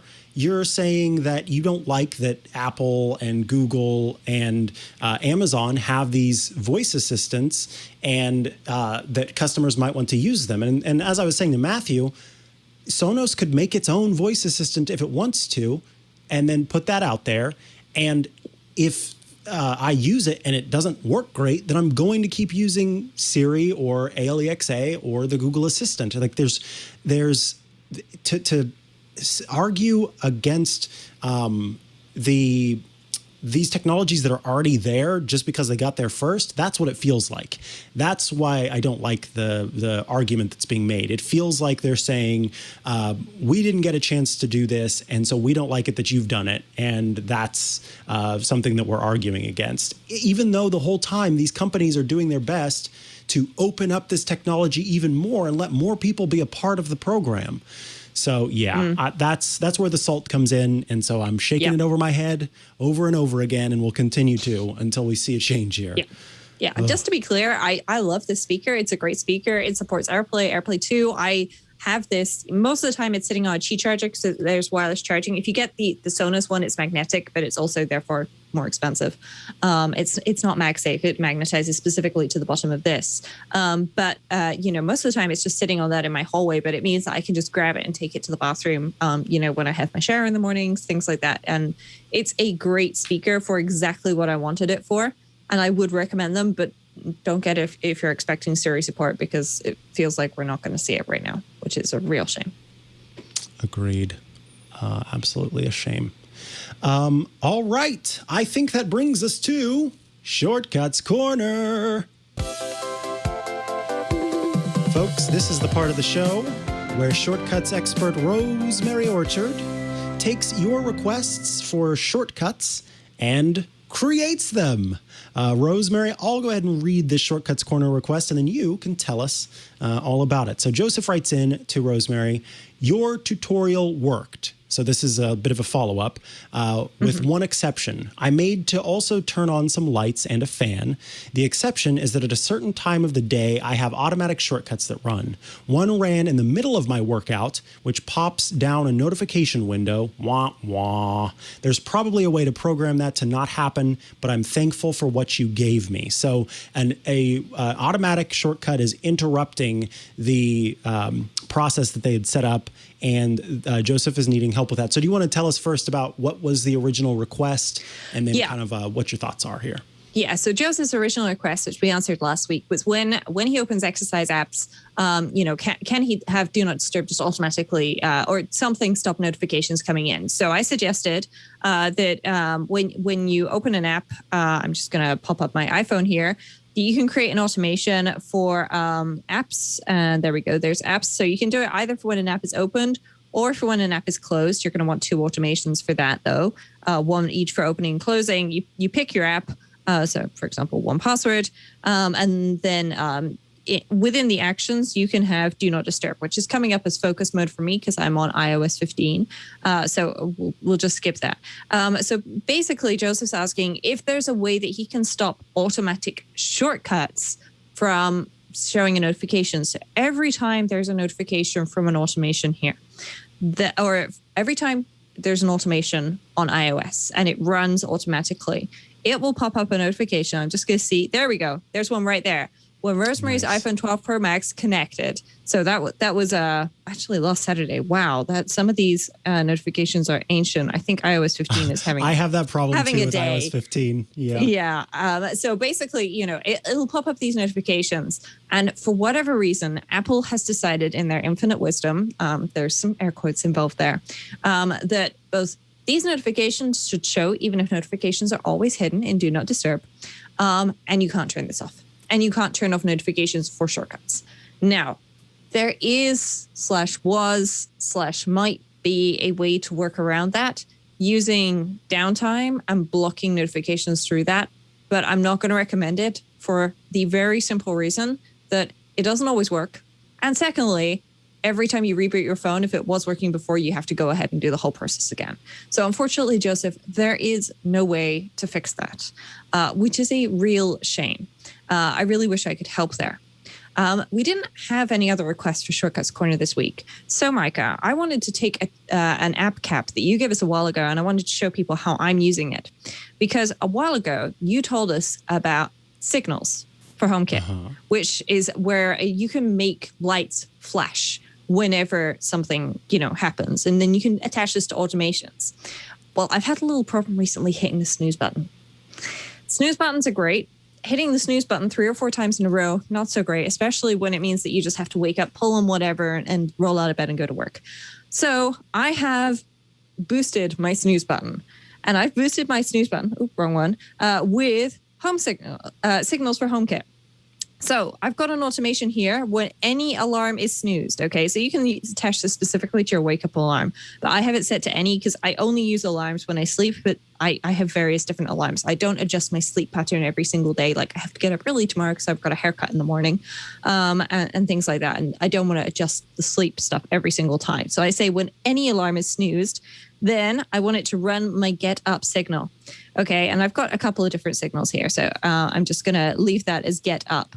And so this means that whenever I snooze my alarm, my get up signal runs. So I'm just going to pop back into home signal or signals for home. Sorry, I keep saying that wrong. There it is, signals for home. And here are my signals. And now you can see bedside lamp left and bedside light right have a flash effect for 3.5 seconds. And this is great because these are the 2 lights next to my bed. And what happens is they both flash really brightly for 3.5 seconds. And you know what, Mikah? That is punishment for hitting my snooze button. It wakes me up and it solves the problem because it means that I don't hit snooze anymore because I'm like, oh, I don't want bright lights. I don't want bright lights. I'm going to get up. So it's definitely more stick than carrot. But it is brilliant. So thank you for that app cap. I'm using it literally daily at the moment as a bit of a punishment for myself. But it works. And these are just one of the amazing things that you can do with automations in Shortcuts. So there we go. I just thought I'd follow up on that one. Well, thank you for following up on that one. That's a really good tip that folks can check or can use for themselves if they'd like to. Yeah, that Signals app is really neat, and it's kind of one of those things that I've wanted from the beginning, and that you could do with other things, but to be able to do it in iOS on its own is pretty cool. Yeah. I want to quickly, while we're here in Shortcuts Corner, this isn't quite Shortcuts, but it is something that stuck out to me as something that folks might want to check out. Just learned about it yesterday on Smart Tech Today, and it is called, and now I've got to remember the name of the app. Yes, it's called Voice in a Can, and you can go to voiceinacan.com. And so I'll include a link here in the show notes so that other people can find it.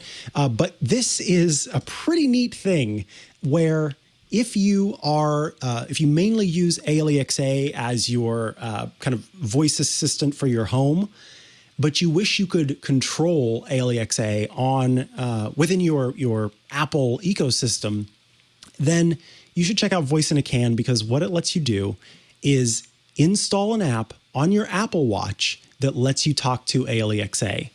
So yes, on It's AliXA on your Apple Watch. It's a standalone app, so you don't even need a phone to be able to do this. On your iPhone and your Mac, you can talk to AliXA and do all of the integrations that you have, the smart home integrations that you have. Ask AliXA for different things, and then this is showing. And look, it even shows you the information right there in the Voice in a Can app. So it's a pretty cool little app here that will let you use AliXA on your Apple Watch. Just really neat. I didn't even know that it was possible. And now that I do, I'm like, oh my gosh, this is awesome. So yeah, it's available in the App Store. And we just learned about it yesterday as Damien shared that this was a project they were working on. And yeah, I wanted to point it out. So it reminded me, apps that you don't necessarily think you can, or things that you maybe think that you can't do on your iPhone, your Apple Watch, what have you. Hey, there could be an app out there for that. And in this case, there was. And it's available for you to check out. All right, let's move on to feedback. The first bit of feedback comes from Joshua. Joshua writes in, over in Google Pixel Land, though maybe just in the US, there's a call screening feature to get rid of most spam calls, or of more spam calls. I just got a new to me spam call, a real Australian number. A lady robot said that this is Amazon.com calling to confirm a purchase of an iPhone 11 for $799 something. I'm sure if I'd held on to challenge, they would have wanted to confirm my account details, but with on-device Siri coming, it would be nice to have Siri Concierge or Siri Bouncer for calls. Maybe iOS 16? iOS did try to figure out a location for the phone number, and I can't just silence no caller ID. They've gotten wise to that, and they are usually real work calls. I would love this. So Google has its own thing that it does. It's not quite for spam calls right now. It's for setting up an appointment with, at a, what am I trying to say, at a hair cutting place or, different system or different things like that. But the idea of having Siri answer the phone for you and be able to kind of handle these calls. I will mention, I personally use, I do use AT&T Active Armor, who is a sponsor, but I do use that for my phone. I also use an app called RoboKiller. And RoboKiller is kind of an extra line of defense that will help you sort through your calls, but it also takes an active stance against spam calls by letting you set up well, they're not even robotic. They are voices and skits that seem real and will talk to someone on the other end of the phone. So it kind of wastes their time as they are trying to waste your time. So it'll say, hello, and then the person starts speaking, and then it kind of gives a pause, letting the other person speak, and then it starts to say more. And you can set up a bunch of different ones. I think I've got one that's Morgan Freeman. I've got one where the person can't hear who's on the other line. I'm sorry, hold on, I need to. And one where it's a BuzzFeed quiz where it'll start out as a normal conversation. They'll be like, I'm going through this BuzzFeed quiz right now. Can you help me figure it out? And then you can go back and review these spam calls that took place and have a little laugh if you want to, or just move on without them. So there are apps that do something like this concierge service or bouncer service, but I love that idea of having Siri Intelligence take care of that. Yeah, I really love that too. And I just want to take a moment to, if people don't know how to silence unknown callers. Now, I would say if you're thinking about doing this, make sure that none of the people that you need to contact ever use unknown caller. I know over here, my doctor's surgery, whenever a doctor calls you, it comes through as unknown caller or, no caller ID or whatever it is. So if I turn this feature on myself, then it's not going to work. But I will just pop up my iPhone screen here. So over in settings on your iPhone, inside the phone app, and you just need to scroll down. And then there is the option to silence unknown callers. And then you can toggle that on. And it gives you a little explanation here as to what that is. And I'm going to just toggle that straight back off. Because if I leave it toggled on, then if my doctor calls me, then I'm actually not going to know, because it will just completely and utterly bypass it and send them to the answer phone, which is perfect if that's what you want. So this is a great way of, using that feature. Just make sure that none of the services that you use, like garages where you get your car serviced or, checked or things like that, doctor surgeries, insurance companies, things like that. Make sure none of them who are legitimate use this number, use no caller ID, because that would be a complete and utter pain in the neck for you. So that's how you can turn that on and off. Nice. Another great tip there to check out. All right. What is up next? This is from Slick Brain, who says, I keep hoping that I can... Oh, how funny. I got a call from somebody named Rosemary. That is definitely a spam That's not call. me. Yeah, that's not me. Rosemary. Wild. Anyway, Slick Brain writes in, I keep hoping that I can not have 10 apps for the different IoT devices I have. Is HomeKit moving that way? Slick Brain, I'm actually a little confused here, because this is one of the things. HomeKit was part of the process that Apple requires for HomeKit-enabled devices is they have to... HomeKit devices have to be able to be completely set up within the Home app without any requirement for a third-party app. So from the get-go, you should be able to take a device that you buy that says works with Apple HomeKit, scan the code or NFC the code or type in the code, whatever it happens to be, and set up that device in the Home app without ever launching a third-party app. That is a requirement in order to do works with Apple HomeKit. Now, I imagine, Slick Brain, that you are a little bit talking about how for some things, for some functionality, you will have to access that outside of the app. To set up certain things, you have to access that outside of the app. And I'm with you there. I totally understand. One thing you'll be happy to hear is that Apple is not only pushing, but continuing to improve upon its inbuilt firmware update process so that app or product developers will be able to tell Apple, hey, there's a firmware update for this product, and you can do that firmware update from right within the Home app. That has historically not worked very well. I have had trouble with that in the past and ended up having to go into the apps to do the firmware updates. But as I said, just as of this last WWDC, that firmware upgrade process is getting better and a little bit easier. So I think that one of the things is that third-party or product manufacturers don't want to relinquish control.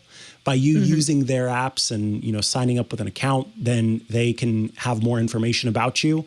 But they are slowly realizing that playing ball with Apple in terms of home stuff means that the best way to go about it is making sure that you can just set up the app or set up the device within the Home app. And so products like Eve they're almost all in. They are all in, but you can use the Eve app for some stuff. But really, it's super simple to launch the Home app and set up an Eve product.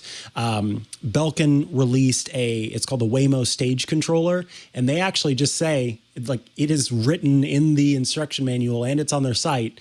We have nothing, like, we don't touch this at all. You install it with the Home app. That's the only way you can install it. If you hit plus in the Belkin app, the Waymo app, and try to use it, it's not going to work. You have to install it via the Home app, and the firmware update will come via the Home app. You buy it, and the rest is up to you. And then there are some cameras. I think Logitech makes at least Logitech's one camera and doorbell both don't. There's no app for that. It's just HomeKit stuff. And it's pretty good. I have to say, I have apps still installed from other companies. Like, for example, I've got the Meros app right here. and it's controlling, for example, the light strip behind me. And I can do some things in this which are not supported by HomeKit itself. So, for example, this flashing sequence of lights, the party theme, it's not particularly fast. I don't know if I would use that as a party. Oddly enough, relaxing is considerably more stressful. So I'll stick that back on working. But this is the only place I can get firmware updates right now. And as you can see, this app, well, it looks like it was written to be exported to run on Android and iOS. And surprise, surprise, almost certainly was.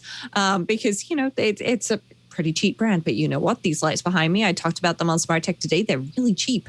And they're great. They work really well. So I'm okay with sometimes needing other apps for things, especially things where stuff requires a hub and you need to pair stuff with the hub before it works. So I'm thinking Philips Hue bulbs. I'm also thinking the IKEA trad-free things.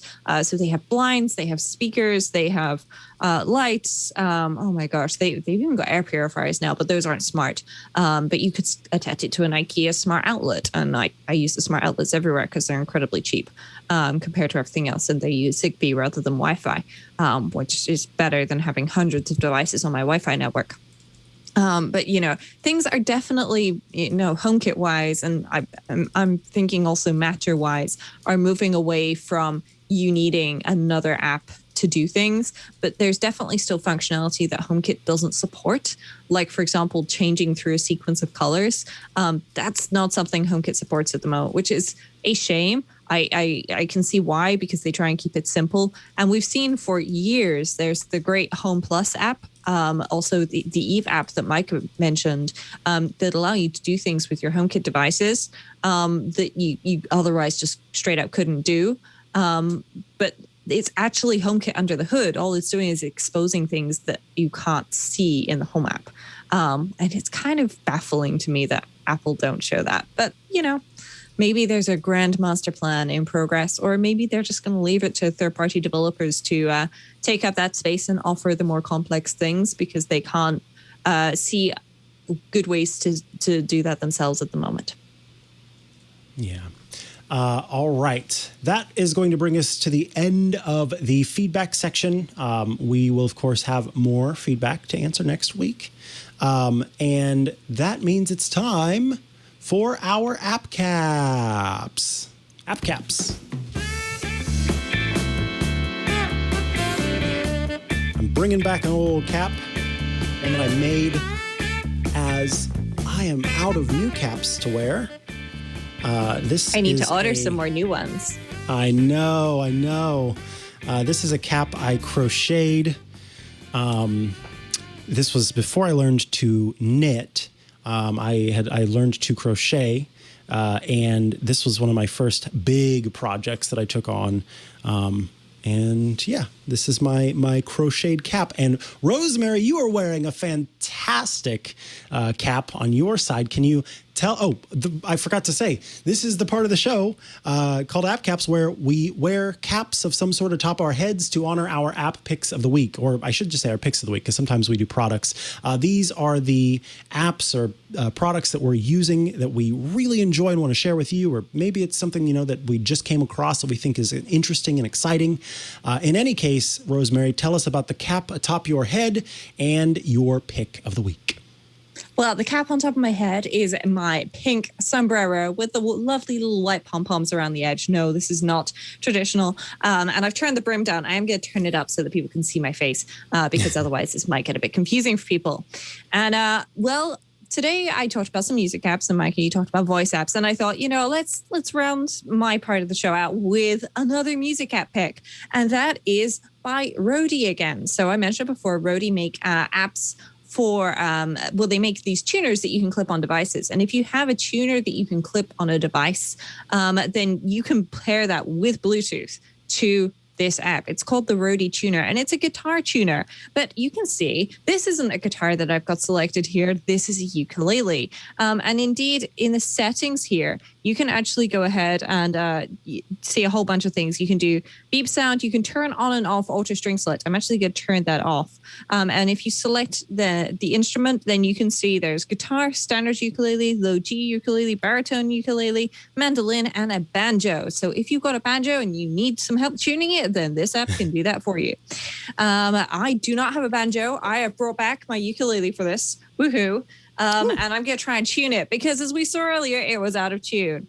So I've selected the string, and yes, I have indeed selected the correct string. I was just following the string patterns there. And if I do this, then you can see it's saying it's low. So I need to tighten that string a little bit. And that's now way too high. So I need to try and find the sweet spot. Now, as we mentioned earlier on the show, this is a cheap ukulele. It can't make up its mind. There we go. So it's getting closer. No, that's definitely off. So I might try a different string. I know that string is quite finicky to tune on this particular ukulele because I spent a lot of time doing that earlier. There we go. It's getting closer. The problem is picking up my voice as well because it's just listening for sound. So obviously, I actually had something open on my screen earlier that was I didn't realize it was playing music. One of those things, my brain monofocused on what I was doing, and it did not occur to me that there was music playing. It took me forever to tune my ukulele with this, and I've been using this for weeks. But you've got an instrument view. You've also got a chromatic view, so you can see, if I select a note, then it tells me apparently I'm speaking in D ish, F sharp, and so on. It's quite interesting to do it with your voice. If I was doing that, or if it could hear you, Mikah, then that would be quite impressive. No, it's not going to do it for me. No, okay. Well, it was doing it before I tried to do that. But I like the fact that you can select a specific peg. I like the fact that you can turn on auto string select. If you've got an instrument that generally stays fairly in tune, then you're going to want that because it will save you from tapping on your device. And so you can just go through the strings and check them. My guitar, for example, is great at staying in tune. And so, I have that on for that most of the time, but my ukulele does not stay in tune. So I probably need new strings for my ukulele. Actually, I should just buy new strings and sort it all out then. But that is the Roadie tuner. It's completely free. And if you have a 4 or 6 stringed instrument, that not string instrument is in violin and cello type string, then you can use that. There is also a bass tuner application, which is a separate app, also available from Roadie, which will allow you to tune your bass. Nice. They've got plenty of options. They've got left-handed mode, right-handed mode. They can do the whole lot. It's a great application and it's free. So if you need to tune, there you go.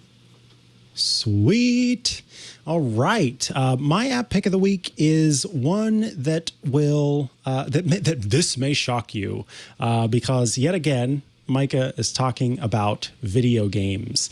I shock myself with this. So Amazon has for a while had a service called Amazon Luna, which is a game streaming service that has been in private beta for a while. I was able to get early access to it. And as part of the Prime Day launch, Amazon is making it available to Prime members free for a limited time, and then we'll release it with the subscription. So I wanted to talk about this because if you're a Prime member, then you're going to be able to check this out. There are several games that are included with Amazon Prime, and then there are some games that you can get by subscribing to Ubisoft Plus, which is a separate company, a separate game manufacturer, where then you get access to a lot more games. So you can see I'm scrolling through here. There are many a game. You can sort them by the rating that they have. And there are some pretty well-known titles like Assassin's Creed, there was another one up at the top, Control, which I know was a pretty popular game, Far Cry, which people are probably familiar with. And then there's one that I've been playing because I beat Divinity Original Sin 2, and I continued to crave an action adventure RPG. And so I've been looking all over trying to find one. There aren't a lot that are just built into the iPad. So I had to kind of look elsewhere. I'm currently on my iPad, but I am streaming a game, or I'm about to start streaming a game so you can see. I want to talk a little bit about how Amazon Luna works. So this is actually just a Safari window that I've added to my home screen, and so it kind of takes away the bars on the outside to make it look more like it's just a full-featured app. And I have paired the Amazon Luna controller with this service. So this is what's really neat, I think, about the Amazon Luna service and several other of the game streaming services, is this controller is not paired directly with the iPad over Bluetooth. It is connected to my Wi-Fi network. And so it is sending communication to the Luna services and to the game, and it all just works together, immediately picking up my controls and knowing what it needs to do. And why this is awesome is because that means I could immediately then launch Luna on my Mac, or if I had something else that supported Luna, I could launch it there and pick up right where I left off without having to do any sort of repairing process or anything like that. As long as the devices are both on the same Wi-Fi network, you can immediately start playing again. So I'm going to launch Immortals Phoenix Rising. I'll tap play now, and then it's going to load. And it says, this game may require to use touch to select items on screen and enter text. So you just choose got it. And then you say resume game. And then it'll connect as it needs to so that it knows that I'm connected via Ubisoft. And it'll go through that process. It usually doesn't take this long. So hopefully Ubisoft servers aren't down or anything like that. Doesn't look like it. That's good. And then it will load Immortals Phoenix Rising. And now you can see that the game has started. This is just a warning that, hey, there's some stuff that's very flashy and could get in the way. Can you hear the audio? No, it's there, just kind of low. Okay, I'll turn it up a little bit. You're a man of good audio tastes, playing by right the now. way, Micah. Say again? You're a man of good tastes, by the way. Oh, thank you. It says press any key to continue. So I will press a key on my on the controller, and then it's loading.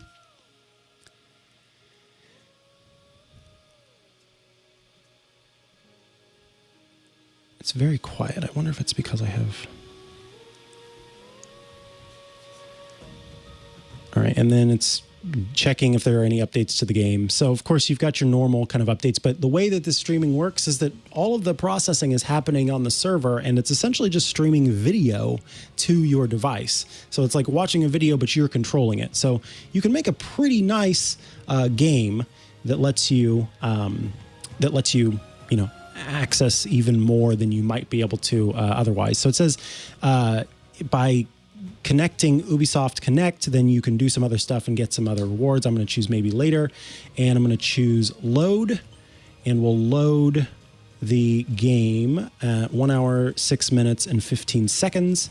Hold down A to load, and then we can start. Is it still really quiet, or is it louder? Yeah. I can barely hear it. That's good. Okay. For some reason, this is just particularly quiet in relation to everything else. All right, so now you can see I'm this character, and I mean, first of all, look around here. We've got particles in the air. Look at the way that the light scatters off of the pond here. I'm jumping. Oh, and by the way, this controller has rumble stuff built into it as well, so you've got lots of movement. And I'll pick this up. I was in the midst of working on this. We'll drop that. And I need to go get another rock. I'll hit left button. It appears it won't let me have that rock there. So let me jump back up here, and we'll go find a rock that we can use.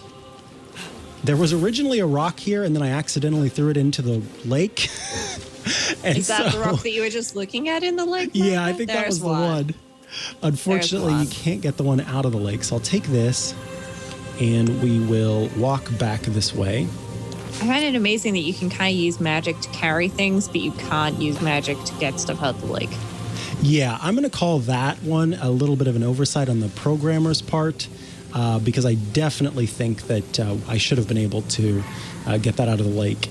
If I sprint, I will use some of my stamina, so I'm not going to sprint right now. And I'm kind of wondering, this rock might be too heavy. You can see there's a feather, and that feather means that, hey, we want you to use a light touch. But it appears that that's enough, and then we could go inside of this. Now, I've actually been through this this little room before.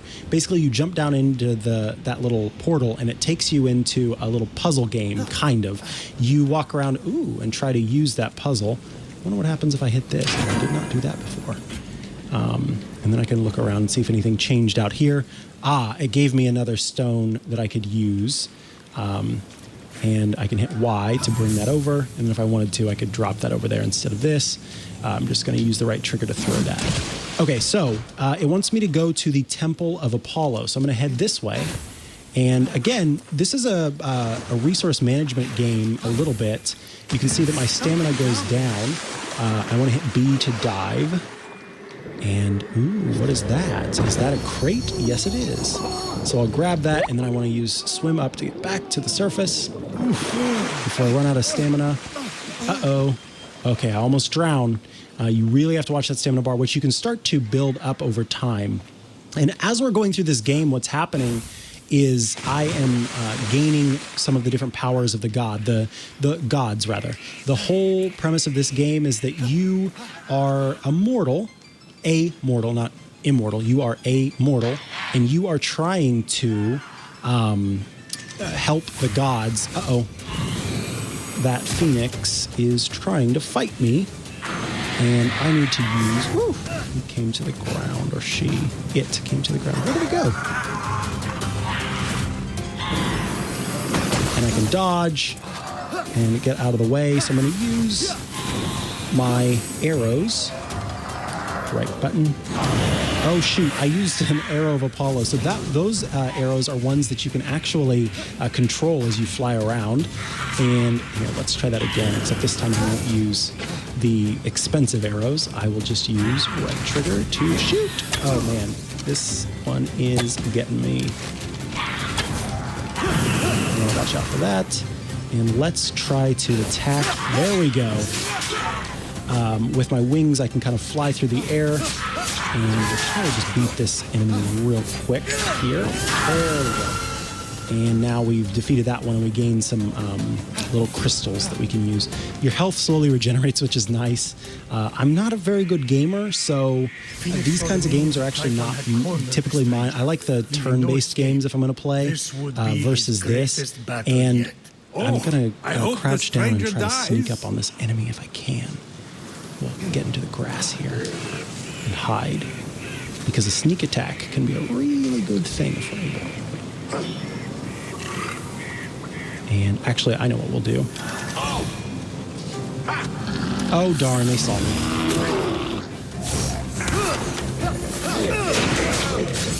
And this whole time, as I said, I know I'm belaboring the point a little bit now, but I am playing with a controller that's connected over Wi-Fi to my local network, and that is taking my controls and putting them into the game as I'm playing. There are lots of different games then that you can play, so I'm looking forward, without having the system that would normally do it, being able to play Assassin's Creed or one of those other kind of big name games that usually require some pretty powerful some pretty powerful consoles to be able to play. So this lets you, I'm playing this right now on a 11-inch iPad Pro right now, which is pretty wild. As I am going along here. So I don't think I can pause while there's actual enemies, so I need to... Can you just swipe up to the home screen, Micah? I probably can. Let me just see here. Okay, I can pause. So that takes us out of it. But that is Amazon Luna for Amazon Prime members. You'll be able to check it out for free as Amazon Prime Day kicks off. And so then you will be able to make use of Luna, and then once you get Luna, then you can go through and see the different games that are available for you to play. So yeah, Amazon Luna just go to amazon.com/Luna to check it out. And then you'll be able to learn more about it. The Luna controller costs extra, but you don't need the Luna controller in order to play. You can play with touch controls for some games. So the Luna controller gives you more access to more games because it will let you play that. And then, as you can see, look, there's a television there. There's a Mac there. And I assume that if you are on a Windows computer, maybe, I'm not sure, but I would assume that it would also show you how to play these games like on a PC as well. But yeah, you could launch Luna on a smart TV and be able to play it right there on the big screen if you want. So that is my app cap, and that, folks, means that we have reached the end of another episode of iOS Today. If you have questions or feedback or shortcuts, corners, requests, you can send those to iOS2day@twit.tv. You can also tweet at us. It's with the hashtag AskIOSToday, or you can message us right there in the Discord chat with your requests, questions, etc., and we'd be happy to answer them there. If you'd like to hang out with us live while we record the show, well, you just tune in every Friday at 2 p.m. Eastern, 11 a.m. Pacific at twit.tv/live. And thank you to those of you who joined us live. The best way to get the show, however, is to subscribe or follow the show by going to twit.tv/iOS, where you can subscribe via Apple Podcasts, Google Podcasts, Pocket Casts, Spotify, YouTube. In audio and video formats, you just click subscribe to audio or subscribe to video and choose your provider, and you're well on your way. Rosemary Orchard, if folks want to follow you online and check out all your great work, where do they go to do so? The best place is rosemaryorchard.com, which I'm pleased to say that I found some time today to start redoing, and I'm migrating everything to a whole new CMS there. So everything will break shortly. You can also follow me on micro.blog and Twitter with the username Rosemary Orchard. Mikah, where can people find you? You can find me at Micah Sargent on many a social media network, or head to chihuahua.coffee. That's CHIHUAHUA.coffee, where I've got links to the places I'm most active online. If you would like to support the network and also get some pretty cool stuff, you should head to twit.tv/clubtwit. There you will learn about Club Twit, which is a $7 a month subscription service that makes you a member of Club Twit. What do you get? Well, you get all of our shows ad-free. So completely free of ads, every single show that we have on offer. You get access to the Twit Plus bonus feed, which gets you stuff you're not going to find anywhere else, before show, after show, everything in between. And the most exciting thing, as far as I'm concerned, access to the Twit Discord server, where you can join other members and us hosts, and we all get to have a laugh and a good time chatting throughout the week and during the show and in between and everywhere else about all things Twit and all things tech and all things everything. Frankly, we've got lots of different channels in there. So $7 a month. Join us, join the fun, join the club, join the party, join the dance. Twit.tv/clubtwit. And I also want to mention something we just launched on Twit as of yesterday. It's sort of a relaunch, sort of a new launch. It's called Tech Break. And this is a way, those of us who've worked at Twit for a while as producers, as hosts, and everywhere in between, I've kind of talked about how there wasn't a place for us to go where we could quickly and easily release, publish, and launch bits of information as they break, as news breaks, as a new app comes across that you're super excited about, that you just want to easily talk about.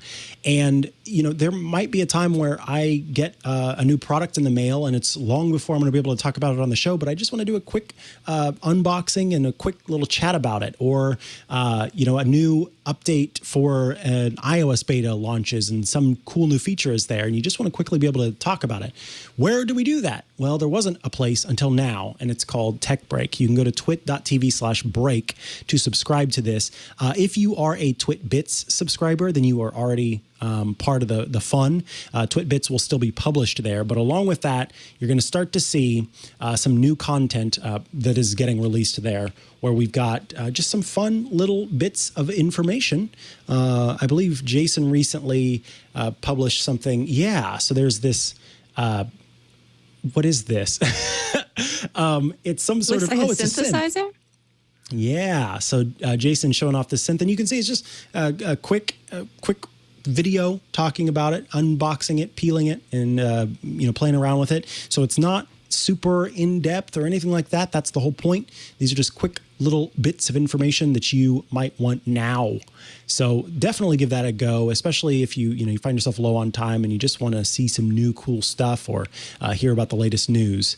Tech Break. twit.tv/break to subscribe. Look, he's making food while he's waiting for maybe the firmware to install. I don't know. Anyway, thank you all for tuning in this week, and we look forward to chatting with you again next week. Until then, this has been and will continue to be iOS Today. That has been and will continue to be Rosemary Orchard, and I have been and will continue to be Mikah Sargent. Goodbye.